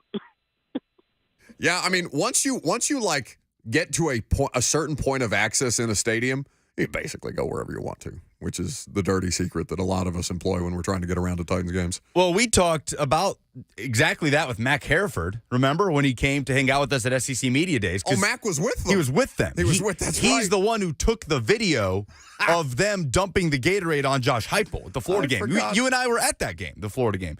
And so, yeah, Mac said... No. Wasn't that the Alabama game? No, that was the Florida game. That they went on the sidelines because Neyland was checkered. Yes, it was. Mac wouldn't have been there he would have been there for the Alabama game, Lucas. I'm telling you. I'm not saying he didn't go to the Bama game. I'm saying that game where that video went viral of Theo Vaughn and running around and dumping. I don't think that's What do you want to true. bet on it? Lunch. What do you want for lunch? Central Barbecue. Okay, deal. We'll text Mac and ask him. But Okay, the I point will do is, that Mac was talking about it with us at Media Days where he couldn't believe how easy it was for them to just waltz down onto the field. Yeah. Don't get any ideas out there. Speaking of Lucas buying me lunch later, he will be buying me lunch from Central Barbecue. Buck Rising is one of the least positive people on the planet. So to combat that, we've installed a new segment where he's forced to be positive. Sponsored by Central Barbecue. This is Friday Fire. Cause it's Friday, you ain't got no job, and you ain't got shit to do. It is indeed sponsored by Central Barbecue. Make sure you get your Thanksgiving turkeys if you don't want to mess with all the hassle of doing the turkey yourself. The best smoked turkey you've ever had at Central Barbecue. EatCBQ.com. The last day to order is coming up quickly. You can go to the link on their Instagram page, Central Barbecue Nashville, or at EatCBQ.com. They make the Friday Fire possible. Mine's easy. It's Josh Dobbs. He's about to be on Sunday Night Football. Vikings are playing the Broncos. Broncos who are winners of 3 straight now, ironically enough, as Sean Payton tries to right the ship around there, and Russell Wilson playing pretty good football. Josh Dobbs was brought up on the Thursday night broadcast by Al Michaels last night. He's the darling of the NFL. The NFL is featuring him in their social media headers and things like that. And I have been in the Minnesota Vikings locker rooms more than Josh Dobbs has to date. It is a ridiculous story. He is now 2-0 as the Vikings. Well, I guess he's 1-0 as the Vikings starter technically, because he came in relief for Jaron Hall, who was concussed. But the Josh Dobbs story continues to be phenomenal, and now the rest of the world gets to see it in prime time. So we hope our guy does well.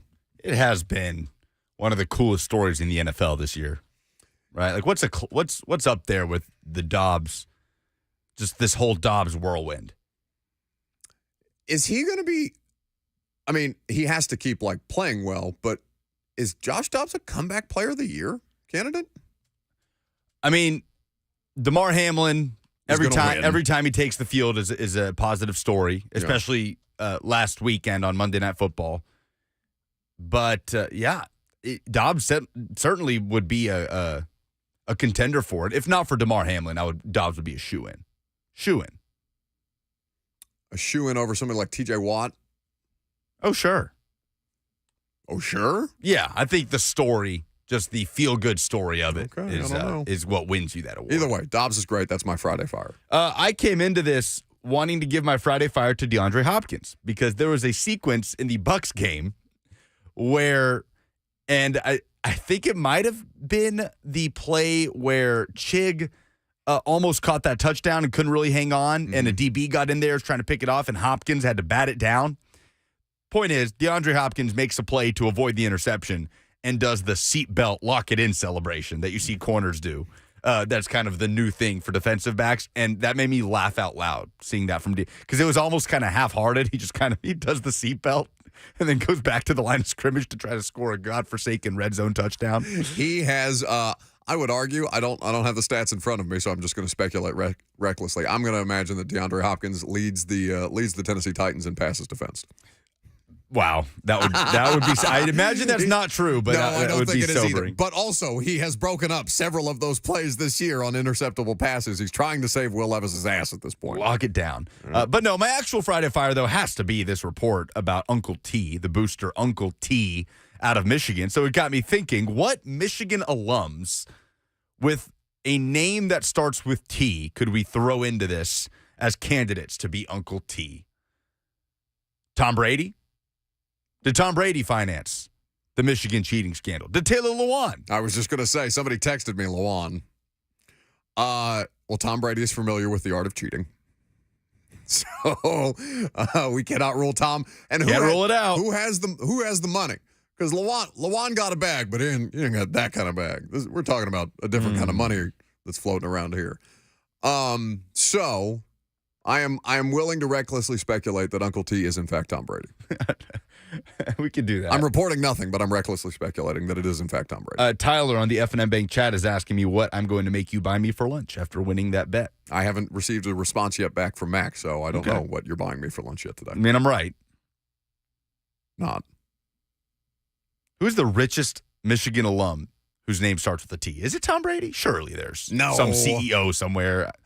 Tom is too common of a name for there not to be some wealthy CEO out there that's, laughing at the amount of money that Tom Brady has made in his NFL career because he's making way, way more money wrongly off the backs of employees who are paid a fraction of what it is that he makes in a day or something like that. Surely there's some kind of terribly greedy CEO out there that's a Michigan alumni. Yeah, there's got to be a CEO of a Fortune 500 company somewhere. I'm scrolling through and finding out all of these. Is Madonna apparently is a Michigan alum? Is that so? She went to Michigan on a dance scholarship. Oh, James Earl Jones is a Michigan alum. Yeah, it doesn't got it like that. And he may still be getting what is it called when you get money for television and movies that run, for a while on not syndicated. It's the wrong word. Whatever the check you get is for stuff like that being bought up and continuing to play on television. Oh, I've got it. Spiraling very badly here. We have our man. It's Tim Allen. Tim Allen is responsible. Yes. The Santa Claus. Well, he's problematic for a variety of different reasons, so maybe he's the one putting money in Sheets bags or Tim Hortons coffee cups. Excellent. Royalties. Thank you. God, took the chat entirely too long to save me from spiraling out there, stalling out there. Either way.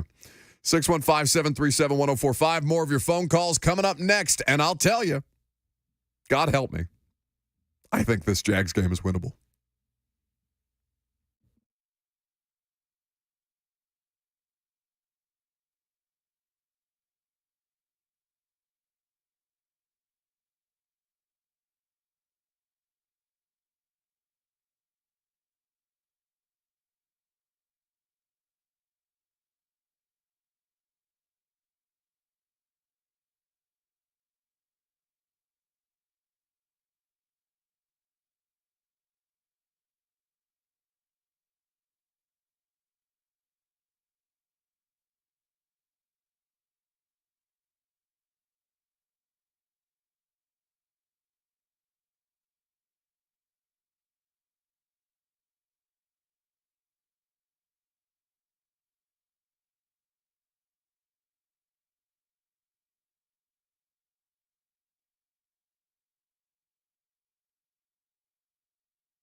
It is 12:01. Good afternoon. I'm Lucas Panzica from the 104.5 The Zone studios. An announcement this morning from Nissan Stadium as the Tennessee Titans and Nissan announced they have reached an agreement on a new 20-year exclusive naming rights partnership that will brand the new Titans home stadium with the same name, Nissan Stadium. News today in the world of college athletics after yesterday, Jim Harbaugh and Michigan settled for a 3-game suspension for the Michigan head coach, embroiled in a cheating and sign-stealing scandal. Dan Wetzel and Yahoo Sports reporting today that the NCAA has presented Michigan with evidence that a booster named Uncle T allegedly funded part of the Connor Stallion scouting operation, and an assistant coach attempted to destroy evidence after the scandal broke. Michigan promptly fired linebackers coach Chris Partridge earlier today. The Wolverines will take on Maryland in 11 a.m. kickoff on Saturday. Tennessee Titans travel to Jacksonville this weekend for an AFC South showdown on Sunday. Traylon Burks, Andre Dillard did not practice yesterday, both still in concussion protocol. Sean Murphy-Bunting and Daniel Brunskill were limited. Mike Vrabel will update injuries coming up at about 1 o'clock. Sunday, the Lee Company countdown to kickoff hits the air at 9 a.m. Titans countdown at 11. Kickoff with Mike Keith, Coach Mack, and the rest of the Titans radio crew is at noon. The Tennessee Vols return to Neyland Stadium Saturday. They host top-ranked Georgia, a 2:30 kickoff. Vol Network coverage starts on the Zone at 12:30 as Tennessee looks to keep a 14-game home win streak alive with an upset against the Bulldogs. And tonight, the final high school football game of the week on the Zone, Riverdale versus Oakland, Battle of the Borough in the 6A quarterfinals, a 7 o'clock kickoff. For all your foundation repair and waterproofing needs, visit USSTN.com. Breaking news at once on your home for the Titans and Vols. This is 104.5 The Zone.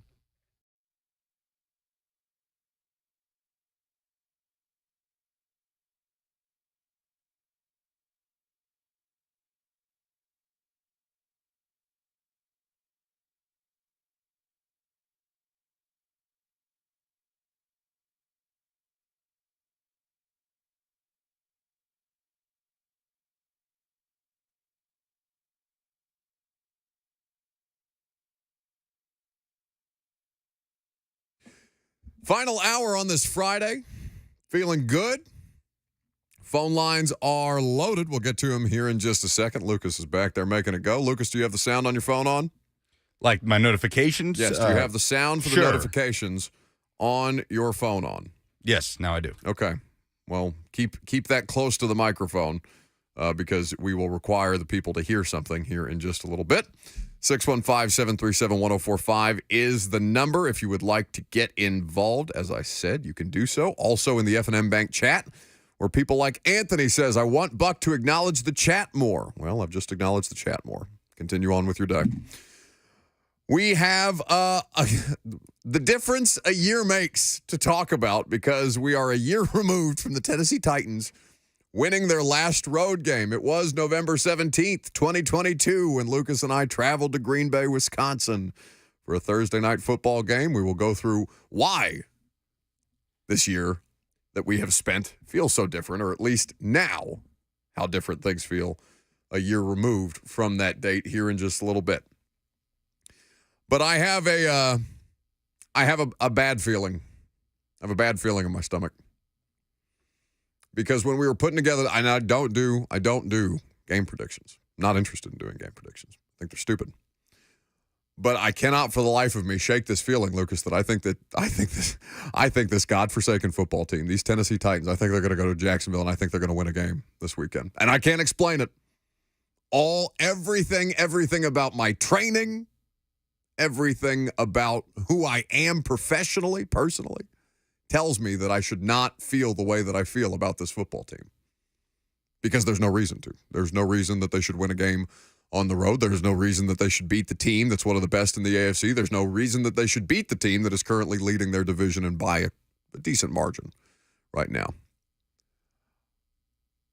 But I can't shake this notion that the Jags are beatable. And I don't know if it's because I don't have confidence in the Titans at all. I don't think they're a good football team. I know they're not a good football team. They are about as inoperable an offense as any you'll find in professional sports. But I keep looking at this Jags team and being like, I don't know. They have not been, as an offense, what I expected them to be. And the defense is helping them win games. So it's not like they're bad by any stretch of the imagination. I just look at them and I think that's a beatable football team. And not like, you don't have to smack them around the way the Niners did. But there are some flaws there, like Trevor Lawrence's protection. They've got some fun skill position players that they can split out and deploy all over the place and make life hell for a defense. But Lawrence has had some opportunities that his skill positions have missed that has made this look like a worse offense than it might actually be if they were, not having as many drops as they've had on the year. I keep feeling like this is a beatable football team, but I don't know if this Titans team is the team that's going to beat them, if that makes any sense. It's about as, it's not much, but it's as close to any kind of confidence as I can display in the Tennessee Titans right now. Well, the Jags have struggled as far as passing defense, but a lot of that is due to how good they've been in the run game, and they've been able to take that away from teams. Yeah. So could the Titans capitalize on that? Is there anything about them that is there any reason that I should have confidence in the Titans right now? Other than I think the Jags are a flawed football team, and I think a lot of football teams are flawed, and I think the Jags have, it's not like they're overwhelmingly flawed. They're still one of the best teams in the sport. But I do think that there's some things that might favor the Titans in this particular game, and I do think that divisional games are weird this way. Like I said, I don't know. They've always played the Jags well. It really is a foreign experience. Maybe that's why I'm having such a hard time, talking myself out of the Titans having a legit chance to go in there and cause some problems, is because, at least in my time living in Nashville, that's all I've ever seen them do. All I've ever seen the Titans do is exist to make the Jags' life a living hell. And there's, some Bortles wins in there that are more fluke than they are regular. A Minshew win sandwiched in. Did Minshew have a win? Yeah, it was the 2019 season, I believe. Oh, that's right. Adoree Jackson. The muffed punt. Gross rainy game in Jacksonville. I think that was part of the 2-4 start. That's right. The press box leaked on me.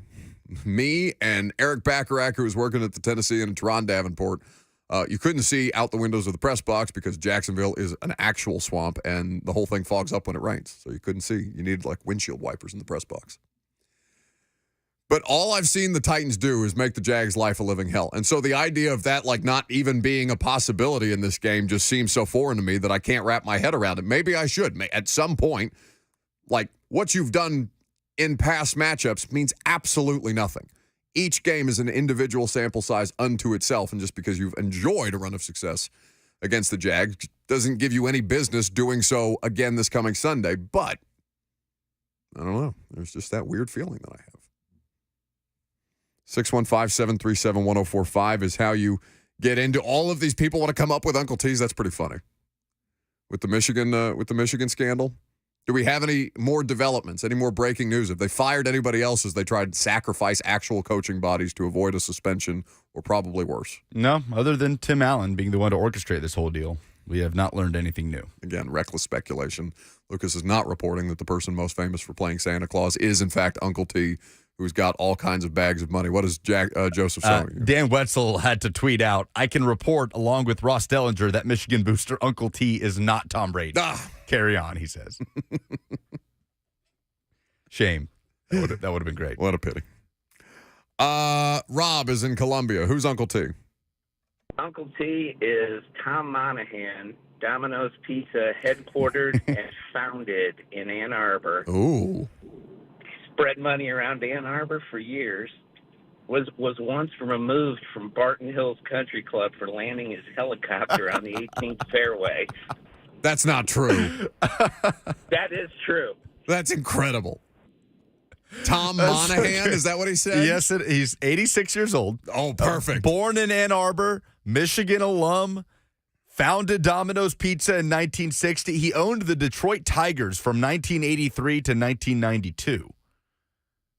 Add him to the list. Absolutely. Yeah, the 86-year-old pizza emperor. Pizza mogul. Pizza mogul is landing his helicopter on the golf course. and so it's not Tim Hortons coffee cups. It's in actual pizza boxes where they're hiding this money for Connor Stallions. That's right. Along with the credentials to get him on the field. God, it's incredible. Corey in Hendersonville, who's Uncle T?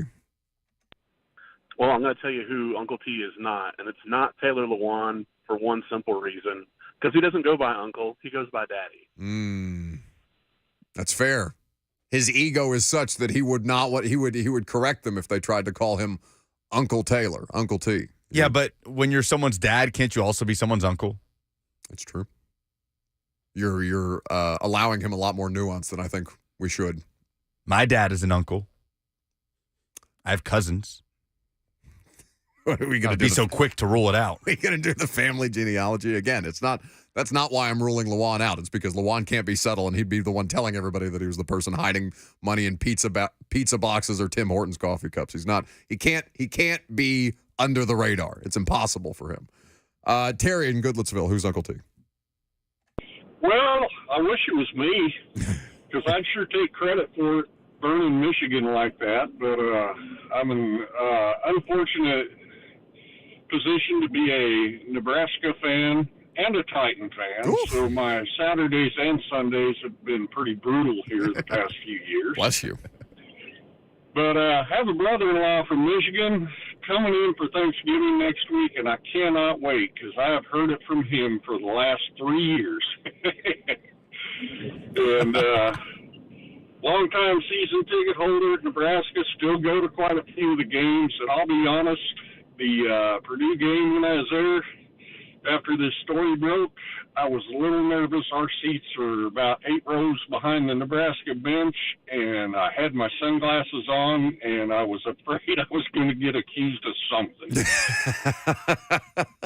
I could tell in his laugh there, he cannot wait for his brother to come home for the holiday. How many people are just like Terry, waiting for family members to arrive so they can smack talk them about how bad their sports teams are? I love that, Terry. Thank you for the call. His Huskers 1 win away from bowl eligibility. Oh, stop. They have to beat either Wisconsin on the road, who has struggled lately, or Iowa at home in the regular season finale. Didn't you tell me Indiana beat Wisconsin? They did. That's wild. Yeah, Wisconsin's had their struggles. That should never happen. In year 1 of Luke Fickell. Coming up next, what a difference a year makes. Terry in Goodlettsville just brought up how tortured he's been as a Titans fan. Well, a year ago, the story was much different. We will relive said trauma coming up next.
We were just joking, a little inside baseball thing, because we've been making fun of the Titans' super incredible, very exciting stadium announcement that the name is staying the name this morning, that, required a press conference and a Nissan executive sticking a sword through a rock in front of a bunch of people at the East Club.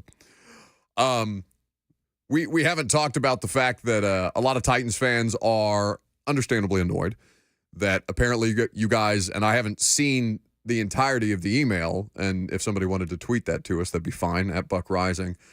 But apparently Titans season ticket holders have been told that the parking situation, at least have been informed of their parking situation and how much more limited, if at all, parking/tailgating will be next season in 2024. And so Lucas and I were joking about what is going to happen to us. It's not the privileged and the entitled ones, the ones who get their free parking and free seats and free food at the press box and all that. What's going to happen to us, Lucas? I'm scared. I don't want to know. The idea of getting bussed over to the stadium, parking at the facility and bussed over to the stadium, something that has been posed to me, is my nightmare. And I can't imagine how pissed fans are going to be about all of this for the next couple of years while they try and figure out the logistical hell that is going to be going to a Titans game while they're building a stadium next door to it. But, we'll see. 615-737-1045 is the number before we get into what a difference a year makes. Back to the phones. Joseph in Nashville is next. Hello. Hi. Hey, how you doing? I was just wondering because, I feel like next year that they will trade Malik Willis. And I'm just wondering why they don't try to do like a triple option with Tajay Spears, Derrick Henry, Malik Willis, and Will Levis on the field at the same time. That would surely help the offensive line out. I know we're weak in a bunch of spots, but I was just wondering why they haven't tried that yet. All right, how many players did you just want in the backfield? 4, right? Okay. Malik Willis. 4. Derrick Henry, Tajay Spears. Yeah, both running backs and both quarterbacks. So now what are you taking away? A blocker. However many players you want to put in the backfield to try and confuse people, you're taking away somebody to block in front of them, right? So for all that subterfuge and all these, and it's not like they're going to, the whole reason they don't want to put Malik Willis back out on the field is because you guys booed them for it. Because he fumbles, and also because you booed them, and they're very salty about it and butthurt, and they don't want to put him back out on the field to be booed again. So, yeah, the Malik Willis thing, unless he's Will Levis's backup moving forward, which fair to expect he might be, I don't think he's, I don't think he's so entrenched as a backup that they can't bring in another quarterback to compete for the backup job next year. In fact, I think they very much should, as they try and solidify the quarterback position behind Will Levis. But whatever you want to pose and whatever you want to throw at a wall right now, because you're taking more blockers away from what's in front of them is not going to help them at this point. They need all the bodies that they can get, and they're doing more with running backs and tight ends and wide receivers blocking than any other team in football right now. So let's go ahead and put that to rest. What a difference a year makes. What were you doing on November 17th? Do you remember?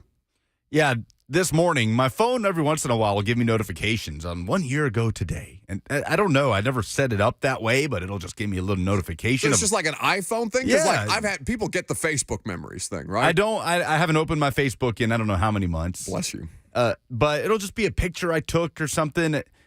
Anyway, this morning, I am reminded of the trip to Lambeau. And how awesome that trip was. That was the most stunning NFL experience that I personally had last year, and one of the best sports experiences of my life, just being there. And the way the game played out, it was a great game. Titans obviously win 27-17, Thursday Night Football. And a picture popped up of a photo I took of Lambeau Field, deathly quiet, completely empty, just under the Green Bay night sky with snow falling. And I took a moment after the game and before leaving the stadium to kind of walk around in the concourse, and I walked out where the field came into view and just sort of took it in. It was completely silent, and it was just cool. It was a very, bucket list thing, right, as a sports fan. And I was just sitting there in silence, looking at an empty Lambeau Field. It was peaceful. It was blissful. The Titans are 7-3. They just won on Thursday Night Football, heading into the mini-bye firmly in the driver's seat in the AFC South. The Vols are 9-1. Yeah, we lost to Georgia, but got South Carolina this weekend, got Vanderbilt next weekend. Just going to take care of business, and things seem to be falling our way elsewhere. And here we are in the front step of a college football playoff spot in year 2 of the Heupel era. It's a beautiful night in Green Bay. The snow's falling, but it's not sticking, right? You remember, it was cold, but you want it to be cold when you're at Lambeau Field. But I walked back to the hotel. I remember walking back at night with a little bit of snow. There was Packers fans, miserable Packers fans, all around me in bars as I walked back to my what I think was like a Residence Inn or something like that, because there's like 3 hotels in all of Green Bay. But yeah, I walked back that night because I was enjoying the scene. It was close enough to Christmas. Like Green Bay had Christmas decorations around. It was very holiday vibes, and I don't decorate at home. So I was like, all right, this is going to be my Christmas moment for the year, and then we'll move on with our day. It was very nice. I just remember. And then 3 hours later, I was woken up because the offensive coordinator got a DUI, and oh my God, I've got to check the police reports. And that's where it all started. 48 hours after that, Tennessee's getting punked in Columbia, South Carolina, God and almighty. so on and so forth. I mean, we had a stretch last year after the Titans 0-2 start where the Titans really got it together. And I mean, how many games in a row did they win before Tannehill got hurt? They won 2, 3, 4, 5 games in a row with the bye week sandwiched in between. So we went 6 weeks, and this is all during the span where Tennessee's off to that undefeated start before they have to play Georgia in early November. What is your point of this exercise other than to hurt people in a different way than they've already been hurting? I just wish, as Andy in the office said, there was a way to know you're in the good old days while you're in them, because little did we know that was the last breath of happiness that we would get was that the drama. The clock hitting zeros in Green Bay in the fourth quarter on Thursday Night Football. Okay, find your happiness elsewhere, my friend. If they far too late for that. My entire self-worth is invested in this. If that is where you are deriving your greatest source of happiness, then I'm deeply concerned, and also I need to call Megan. We need to have a serious conversation about where you two are heading in your relationship. I'm concerned. But okay, well, I'm sorry that it's been so hard for you, all right? And not to laugh at your pain and the pain of everybody else. But it is a pretty cataclysmic fall from grace, because it's not like 7-3 was anything special. 7-3, while it's a great record to have at that point in the NFL season, I don't know. I myself treated it as fairly routine because I had become accustomed to seeing them be that kind of team. And while they had obvious flaws in 2022, I was not thinking that, literally that they would not win another game after that moment. Well, no, it felt like it was turning into a Mike Vrabel masterclass, did it not?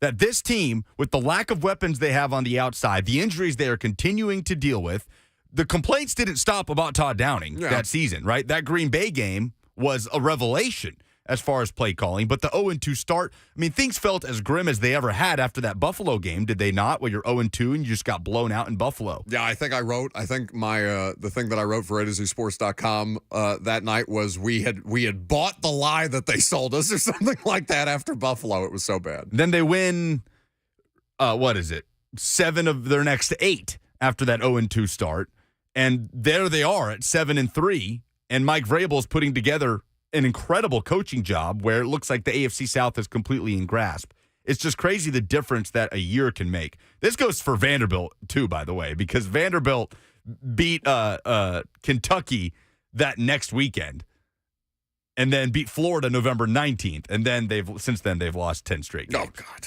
So it's just been a rough go for everybody in the Volunteer State. Chris Bird in the F&M Bank chat, Facebook, YouTube, Twitter, and Twitch, says, holy bleep, it's the Todd Downing curse. Is that a real thing? Do we need to sacrifice? He says a GOAT. No, the GOAT doesn't deserve that. Perhaps sacrifice a linebackers coach the way that Michigan just tried to avoid any further penalty other than a 3-game suspension for Jim Harbaugh. And not that I would sacrifice a linebacker coach. I apologize, Bobby King. I don't want you sacrificed anytime soon. It's not your fault. It is It is strange, I guess, because, like, were they that drastically different at 7-3 than they were at 0-7 down the stretch? No. I mean, we're still talking about Dennis Daly. We're still talking about Todd Downing.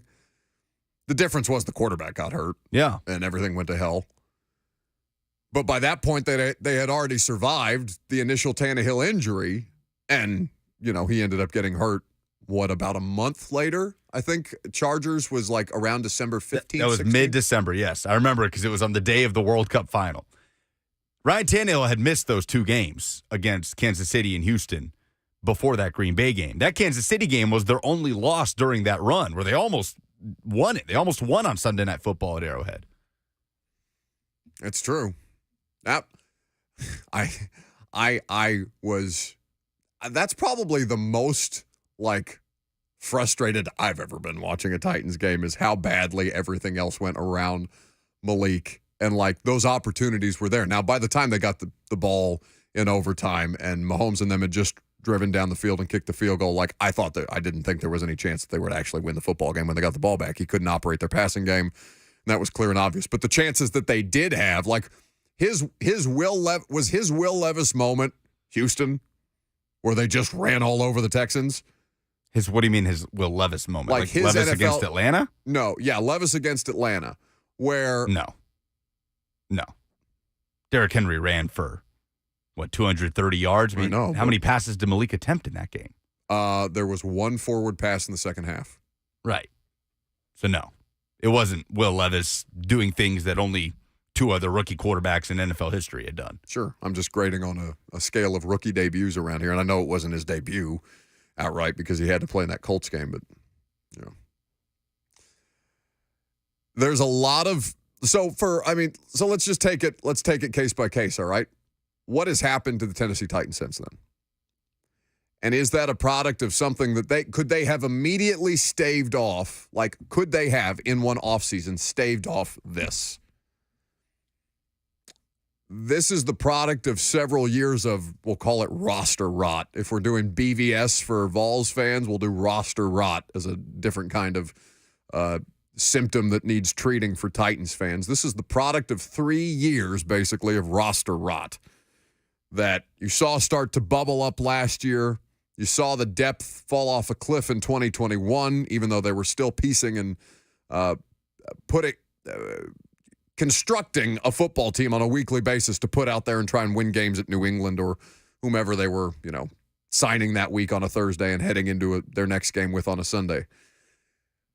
This is the product of several years of mismanagement of their player personnel that now we've just seen, like, come to. But this is I'm not going to say this is as bad as it's going to get, but this is as close to as bad as it could get. It could always get worse. Like, things could always happen. God forbid something happened to Levis. Like, there's always things that can happen that can make stuff like this feel worse. But it's tough to imagine a roster on an NFL team that would look worse than this one for 2 straight seasons. With the amount of undrafted players that they have, with the amount of day 3 picks that they're trying to turn into starters here or needing to be starters here because they just have nobody else. It is, unless they just completely botch another draft and you're spending time there again chasing the same positions, corner, tackle, wide receiver, all the things that we've been talking about basically since I moved to Nashville 8 years ago.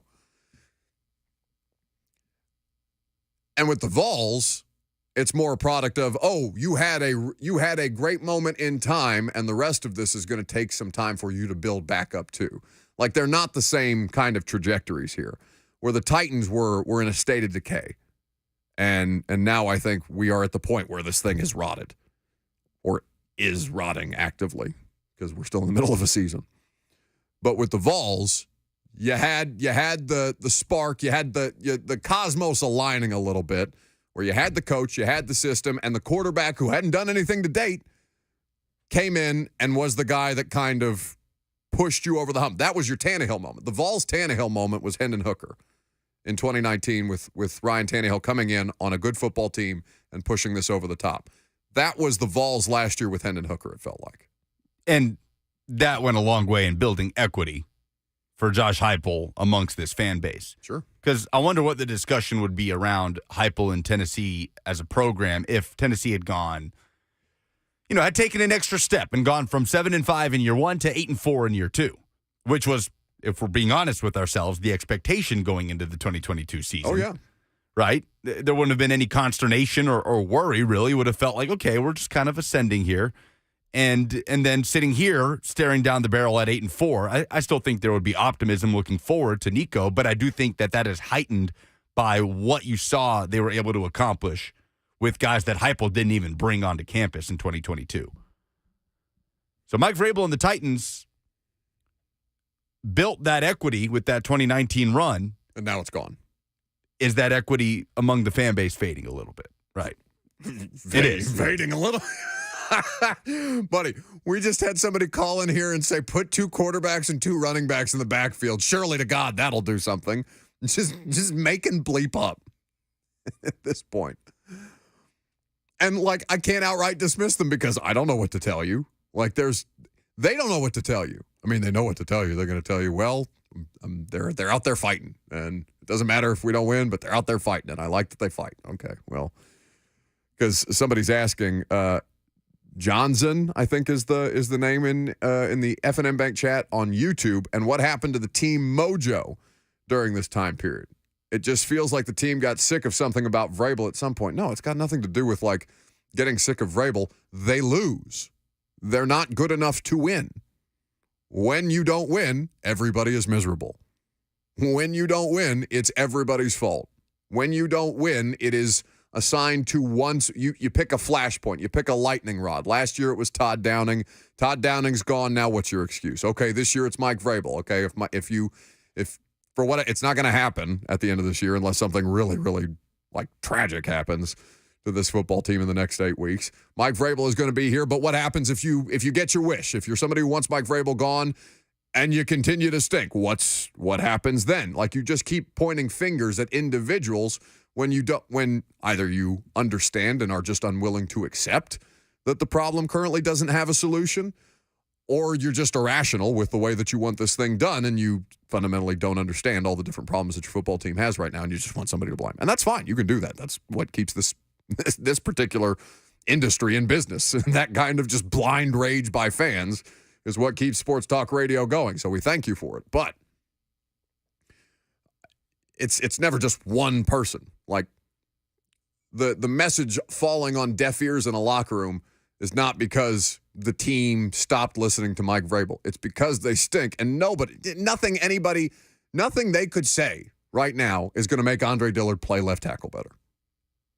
Nothing they could say right now is going to make Chig catch a touchdown pass that he should have instead of tipping it up and almost turning it into a Will Levis interception. These are bad football players on a bad football team trying to survive a season and put as good a tape as humanly possible out there for their next job because the vast majority of them aren't going to be here next year.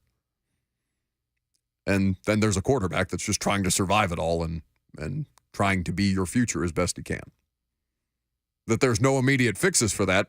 Yeah, that sucks. It's November 17th. I don't want to be talking about a football team that has no path forward. Or I don't even want to be talking about the idea of no path forward. That's for the same reason that I find the tanking thing so disgusting and stupid that people would bring that up because organizations tank, players do not tank, coaches do not tank. It's ridiculous to even bring that up with all the different contexts that you have around you. But yeah, when people don't get an answer or understand that there is no answer, you just start grasping at straws, which is what this has devolved into at this point. And if the straw that you're trying to grasp at is fire Mike Vrabel, okay, well, you can be pissed when he goes to another AFC team and wins because he's got a better roster.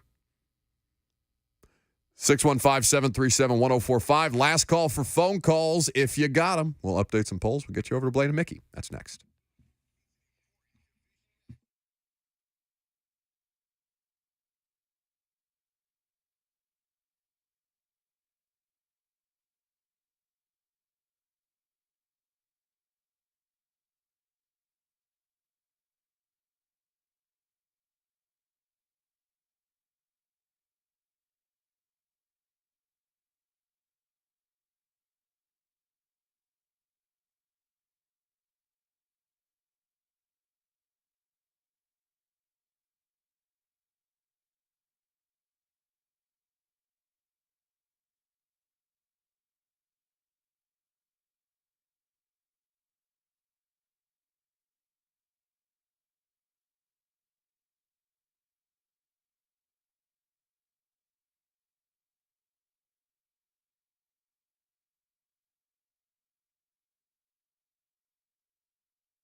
So this is a small bird, too, for That's someone right. that's never seen a bobwhite before. It's this little round softball. That's right. Yeah, they're not much bigger than my fist. They've got little legs, but they're a ground-nesting, ground-dwelling bird. If they never have to fly in their life, they wouldn't, right? They just do that to get away from hawks and owls for the most part, or hunters. What they need is largely herbaceous plant communities, right? So they need wildflowers. They need a small proportion of grasses. I don't need vast grasslands, right? I need stuff that most people would call weeds. Those are providing good brood cover, good nesting cover, a lot of insects, right? That's what chicks need to develop early. Bridgestone Firestone is a quail focus or focal area. So tell us a little bit why. Yeah, it's largely because there are very few places that have wild quail in the state of Tennessee anymore. And there's dozens of different factors that lead into that, right? Everybody wants to jump right to predators, but it's a habitat issue, right? It's a landscape change, whether we're talking about development or whether we're talking about fire not being on the landscape anymore, or fields and young forests progressing into closed canopy forest, right? So the farm, just by nature of it being an open landscape that's been maintained that way, has held on to some birds. And compared to most other places in the state, we're one of the very few. On top of that, the potential for growing that population, it's higher here than just about anywhere else.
Wrap it up on a Friday. Been a fun week. Look at that. You can still laugh through the tears, Lucas. You sit there back there wallowing in a room filled with misery and bad smells, it feels like. Reminiscing on what could have been a year ago. Bad smells? I just assume that room smells bad. It's very dark. It looks very dingy. Bert spends a lot of time back there. I assume it has to smell at least like cigarettes. Like it has to smell like an ashtray, if nothing else. It just depends on whether you think that the smell of an ashtray is good or not. He doesn't smoke in here. What are you talking about? I've literally seen him with a cigarette in his mouth trying to talk to me. We are so lucky to have this situation back here. You're talking about a dingy room with bad smells. God, it doesn't mean that the room itself is bad. It just means that you guys have treated it so poorly that it smells. Agree to disagree. Okay.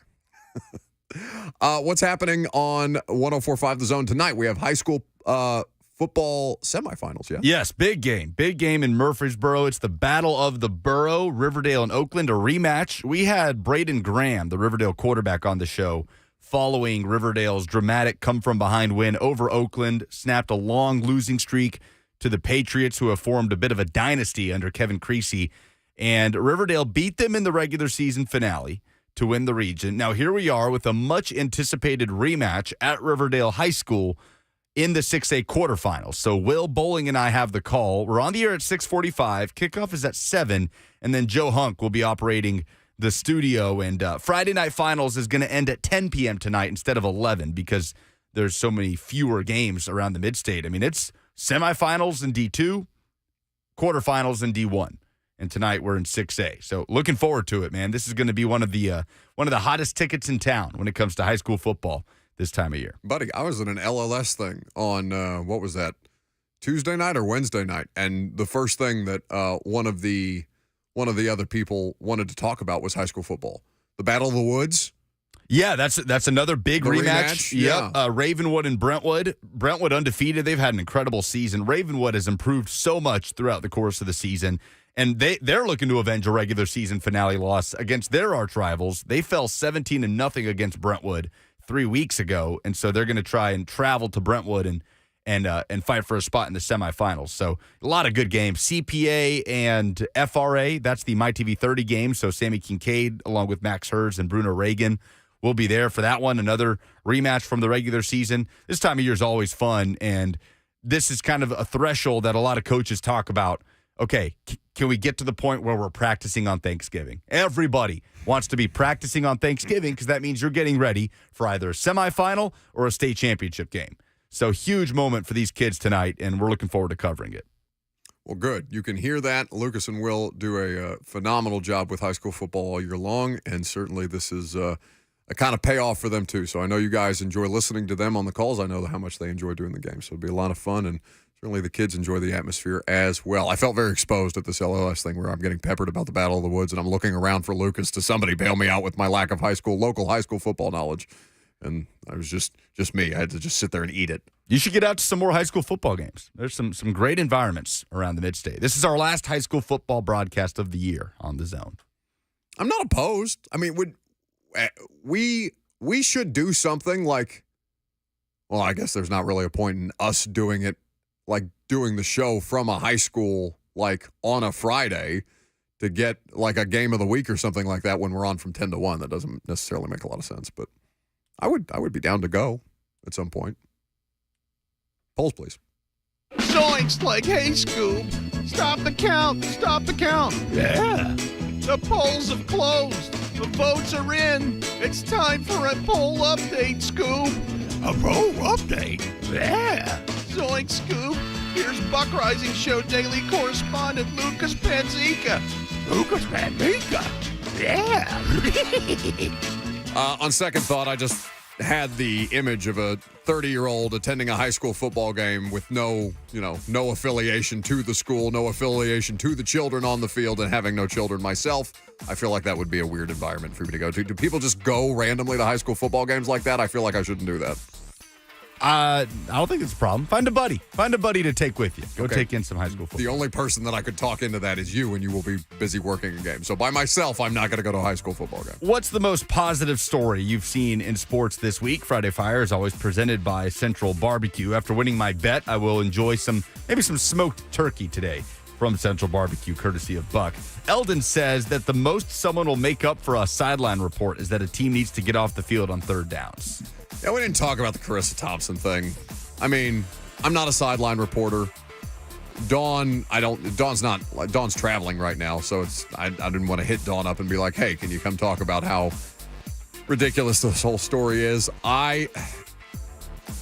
It's very wrong what she did. I understand that people are downplaying the significance because how important is a sideline report update in the middle of all these broadcasts? For the same reason that you don't want anybody to lie to you at any given point, because you want to be able to trust that person. It's about the trust, and that, unfortunately, is broken in the case of Carissa Thompson. And, people will wring their hands over to whatever. It's just, she shouldn't have done it, and she sure as hell shouldn't have said it out loud. What the hell are you doing? What does Michigan settling for a 3-game suspension for Jim Harbaugh tell you? George says they're just happy it wasn't more. Karen says guilty as accused. Guilty as accused is a great line. Love that. Guilt is what it comes off as, especially with everything that's coming off from Dan Wetzel and Ross Dellinger. Yep. They did wrong. They're firing linebackers, coaches. They're just throwing bodies at the situation, throwing jobs at the situation. There's going to be some kind of penalty that comes down. What is your level of confidence that the Titans can beat the Jags this week? Jeff says need to have a quick start, but he believes the Titans will play better in all phases of the game. I do not believe that the offensive line will play better, which probably means that the Titans lose. It is tough for me to assume that that particular unit will play better, but the Titans and Jags are always competitive. I refuse to think that a Titans team is going to be completely not competitive against the Jags, but we'll find out on Sunday. Every year, though, we do have a game where the Titans feel like they have no business winning. I wonder if there is one of those left in this backstretch. I think they already burned it. It was Cincinnati, and that's because Joe Burrow was still on a gimpy calf. Well, that's what I'm saying. They had plenty of business winning that game. Joe Burrow couldn't operate. We'll see. Okay. How would you describe the 2021 quarterback draft class of Trevor Lawrence, Zach Wilson, Trey Lance, Mac Jones, and Justin Fields? Karen says, except for Lawrence, all busts. Jason says underwhelming. Gary says terrible. Mahogany says mediocre. I don't know that they're all busts, but I would say mid. Underwhelming is a good word. Mid is the word that I would use. Underwhelming works there as well, because it's not like Trevor Lawrence has been anything like spectacular this year. He's been fine.